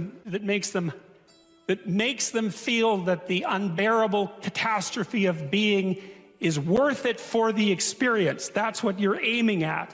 And it's not an impossibility. It's not an impossibility. And then not only that, not only do you repair the city when you do that, but you make yourself the sort of thing that continually repairs the city. And that's even better. That's the end goal, because it's not the repair of the city that's the goal. It's the transformation of yourself into the thing that continually repairs the city. And so there's just no reason for that not to happen. And the more it can happen, the better.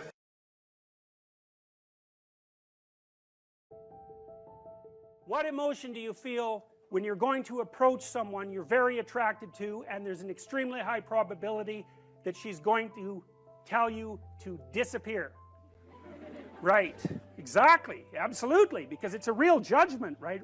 We're going to see a movie called Crumb where you'll see this in great detail. But it's a real judgment. It's like the best judgment is, well, I don't mind your physical presence, but your genes should definitely not survive another generation.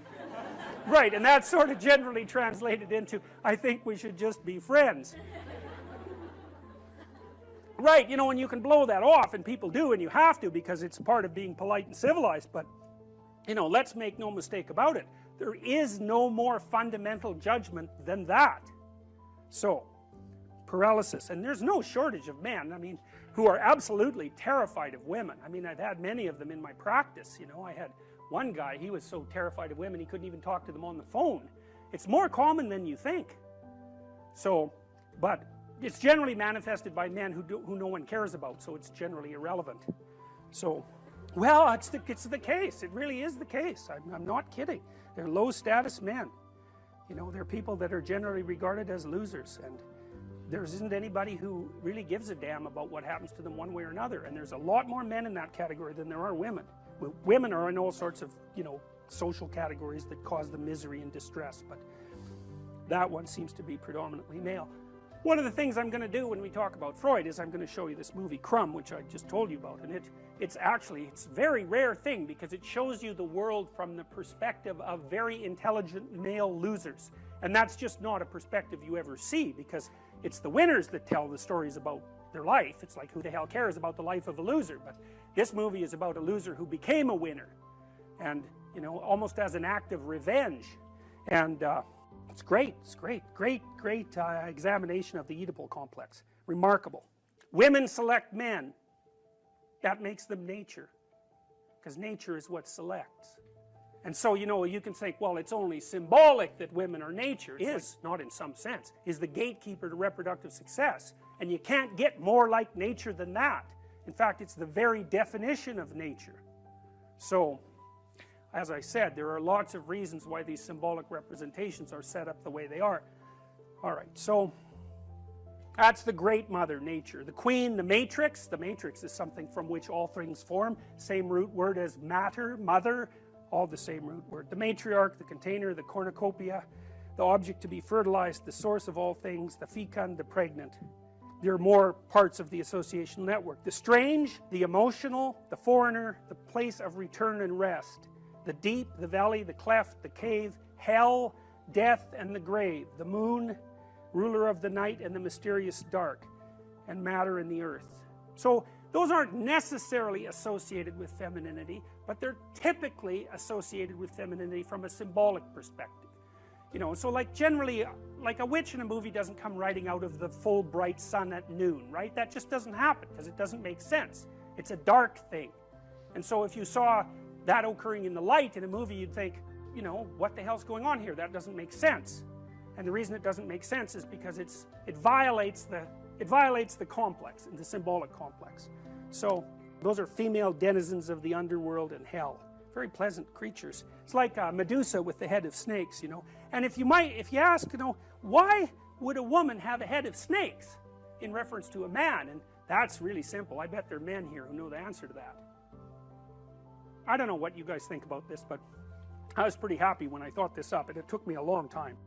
So, if you think about the world in Darwinian terms, right, it's a struggle for survival and reproduction, which are basically the same thing. Survival is you, but reproduction is the survival of your genes. So it's a survival issue over very long spans of time. Okay, what do we call the selection mechanism? Right, natural selection, right? It's nature who does the selection.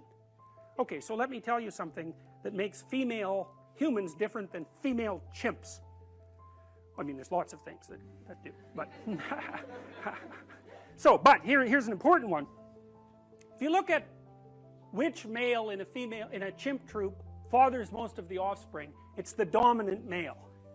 But the reason for that isn't because the female chimps sort of flock around the dominant male. Now that happens in other species, but it doesn't happen with chimps. What happens is the dominant male chases all the subordinate males away and will interfere with any sexual behavior they manifest. It'll chase them away. The females, though, are perfectly happy to mate with a subordinate male if they're in heat and they get the opportunity. So they go into heat, which is something that doesn't happen with female humans, and they really don't care who they mate with. Okay, female humans are much different than that. They're picky. So they're choosy. It's a big deal. It's a big deal that they're choosy. Women also seem to evaluate men for their fitness. Now, so, lots of men have no sexual partners and they have no children. That's not the case with women. Almost all women have one child or more. And it's a rare woman indeed who cannot find a sexual partner. Some of you undoubtedly have already experienced what it's like to be possessed by a particularly stupid idea. You know, so maybe you've grown out of one or two of the stupid ideas that possessed you, or maybe you're possessed by an attraction to someone you can't control, or you can't control your eating behavior, or you're a pushover when it comes to interpersonal interactions because you're too agreeable, or you fly off the handle and fight, and you know, none of this is really under your control. And so all of those things that manifest themselves not only in your behaviors but in your perceptions themselves, you know, they tend to take on embodied form and use you as the vehicle for their activity. So, you know, when you're thinking about something like anger, for example, think about how it works, because it's quite peculiar. What must someone generally do? How must someone generally act if you're going to be angry at them? They have to be irritating, right? You know, they have to provoke you in some way. Well, the mere fact that you perceive what they're doing as irritating or provoking doesn't ensure that anyone else would have thought about it, or that that's what they meant, or that that's what's happening. And my point is, it's very important to think about these complexes of ideas as subpersonalities, because otherwise you really don't get what they're like. If you're angry, if you have a proclivity towards anger, especially if it's an unthinking proclivity, anything that someone says might irritate you. And it isn't like they say something and you think about it and then you get irritated. It's like You perceive the person as irritating. You know, maybe it's just the way they hold their mouth or something. It can be very, very subtle. And you might say, well, it's not me, it's you. It's not that I'm irritated by you. It's that you're irritating. And that, you know, that's a very difficult thing to settle, because the reality is somewhere between the subjective and the objective, right? A lot of arguments that you'll have with people throughout your life are about exactly that. Are you irritating or am I oversensitive? It's like, well, you know, we're going to hash that out for a good long time before we figure it out. But the point is that if you're possessed by an emotional state or a motivational state or an idea or some kind of complex, you'll see the world through its eyes. And then the facts reveal themselves to you through the lens of that particular set of ideas. So it's a very frightening idea, because, you know, we like to think of ourselves as masters of our own house, which is completely clueless, because it's obvious if you watch yourself for like a month that you hardly ever do what you tell yourself to do, and you're liable to do all sorts of other things that you don't even want to do. You know, because you say, well, I'm going to go to the gym 3 times a week, and I'm not going to drink, you know, and maybe there's this person I'm not going to associate with, and then, you know, you don't go to the gym, and you find that person and you go out and drink with them, and you think, what the hell's going on, you know? But you're not the sort of person that will do what you say. And so, like, what sort of person are you? Well, that's a psychoanalytic question. It's a deep one, because you're a peculiar thing, and there's parts of you that are really, really, really old. And you know, the sort of naive you, the naive young you that you think of yourself as is like a little piece of flotsam in an ocean of complexity. And the ocean of complexity is you. And part of diving down into the depths is to start to understand what it means to be human. And like, whatever that means, it's the one thing you can say about it for sure is that it's bloody peculiar. Right? They're all like, why should I stand up, be a martyr, get fired? This guy at Google got fired. Yeah. How do you convince people that there's a point to standing up when it appears to be futile? Well, the first thing I think is you convince them that it's not futile. It might be difficult, but it's not futile. If you get your words right, you have something to say, there'll be an impact of those words.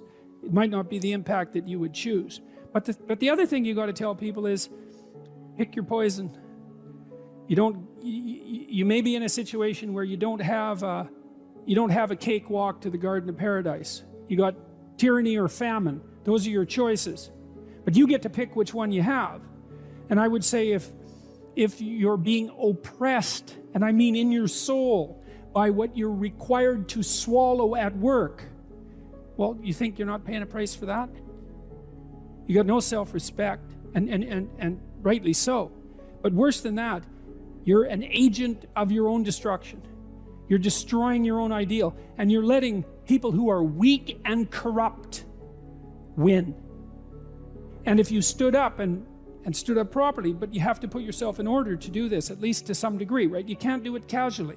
You have to do it from some position of preparedness and strength. Then what makes you think you couldn't scare them back into the corners? And that would be a good thing. And, you know, the alternative personally is bad, because there's a psychological degeneration that goes along with it. I've seen this with many, many of the people that I've worked with who have been tyrannized in the workplace to the absolute detriment of their psychological and physical health, right? To the point of collapse, confronting these crazy, crazy things when they were sensible people. That's a terrible price to pay, man. Like, it's a bad price. And then if the foolishness isn't dealt with at the local level, when it's still relatively trivial, then it will multiply until it's dealt with at the social level. And we're seeing signs of that already. Antifa is a good sign of that. You know, and problems that aren't solved multiply, and soon people fight. And you know, better to argue than to fight, unless you want to fight. And some people want to fight, and I can understand why, but I wouldn't recommend it, because that doesn't lead good places. It really doesn't lead good places. So I'd say you have a duty. Maybe that's why you stand up. It's because you have a goddamn duty to stand up and just say what you have to say. You don't even have to be trying to make a point exactly or trying to get something done. It's like, this is how it looks to me. That's what that guy at Google did. He wrote this memo and he said, I talked to him today, he said, well, he went to a diversity training seminar and he thought, no, I don't agree with that. And so then they asked for feedback. So we wrote this document a month ago. This was written a month ago. Got no real response to it. Well, it bounced around inside Google until a lot of people, got interested in it, and then it escaped into the outside world. But all he was doing was, he was told a bunch of things he didn't think were true. He wrote down a bunch of things he thought were probably true. He launched that out and said, well, I think these things are probably true. It's like, well, probably they're true. Well, so he paid a price for it, but maybe we'll see what sort of price he paid for it. Man, he's going to be a lot tougher in 2 years than he was 2 years ago. Like I reviewed this guy's document. I did that yesterday. And everything he said was validated by the scientific literature. So what has happened is that someone has been fired publicly by a major corporation for stating well-grounded scientific truths. Right. They're exactly the sorts of things that I say in my classes, for example. And the reason that I say them is because I read the literature. It's not because I'm personally happy about the facts. I think IQ research particularly is so dismal that you can't possibly read it without being seriously disheartened. If I could reconstruct the world so that the IQ research wasn't true, well, it'd sure be tempting, But that's not how science works. Science doesn't tell you what you want to hear. It just tells you the way it bloody well is. And he got pilloried for revealing a good fraction of current scientific knowledge about gender differences. Okay, that's not good. And as you said, that's a big company and it controls our communication. So how about we do what we can to ensure that these large communication companies don't get to impose a factually false ideological structure on the rest of the planet. Well, you could think about supporting this guy who blew the whistle. There's a fundraiser for him online. He could use some money. He wants to sue Google. Yeah.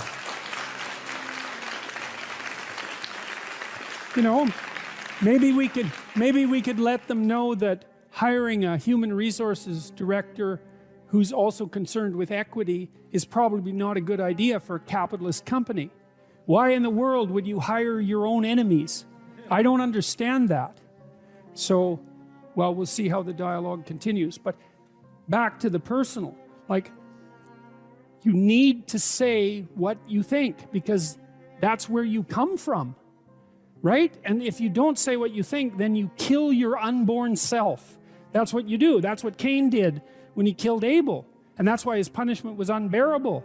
You have things in you that are struggling to come to the light. That's the truth you need to utter. And you need to utter that truth because without that truth, you cannot live in the world. Because the world's real and you need truth to live in the world. And if you stifle your truth, well, how can that be anything but something that brings about hell? How could it be any other way? So you think, well, why should you speak up? That's easy, because the consequences of not speaking up, although delayed, are far worse. That's the reason. That's the reason. If it can't be courage, it could at least be prudence.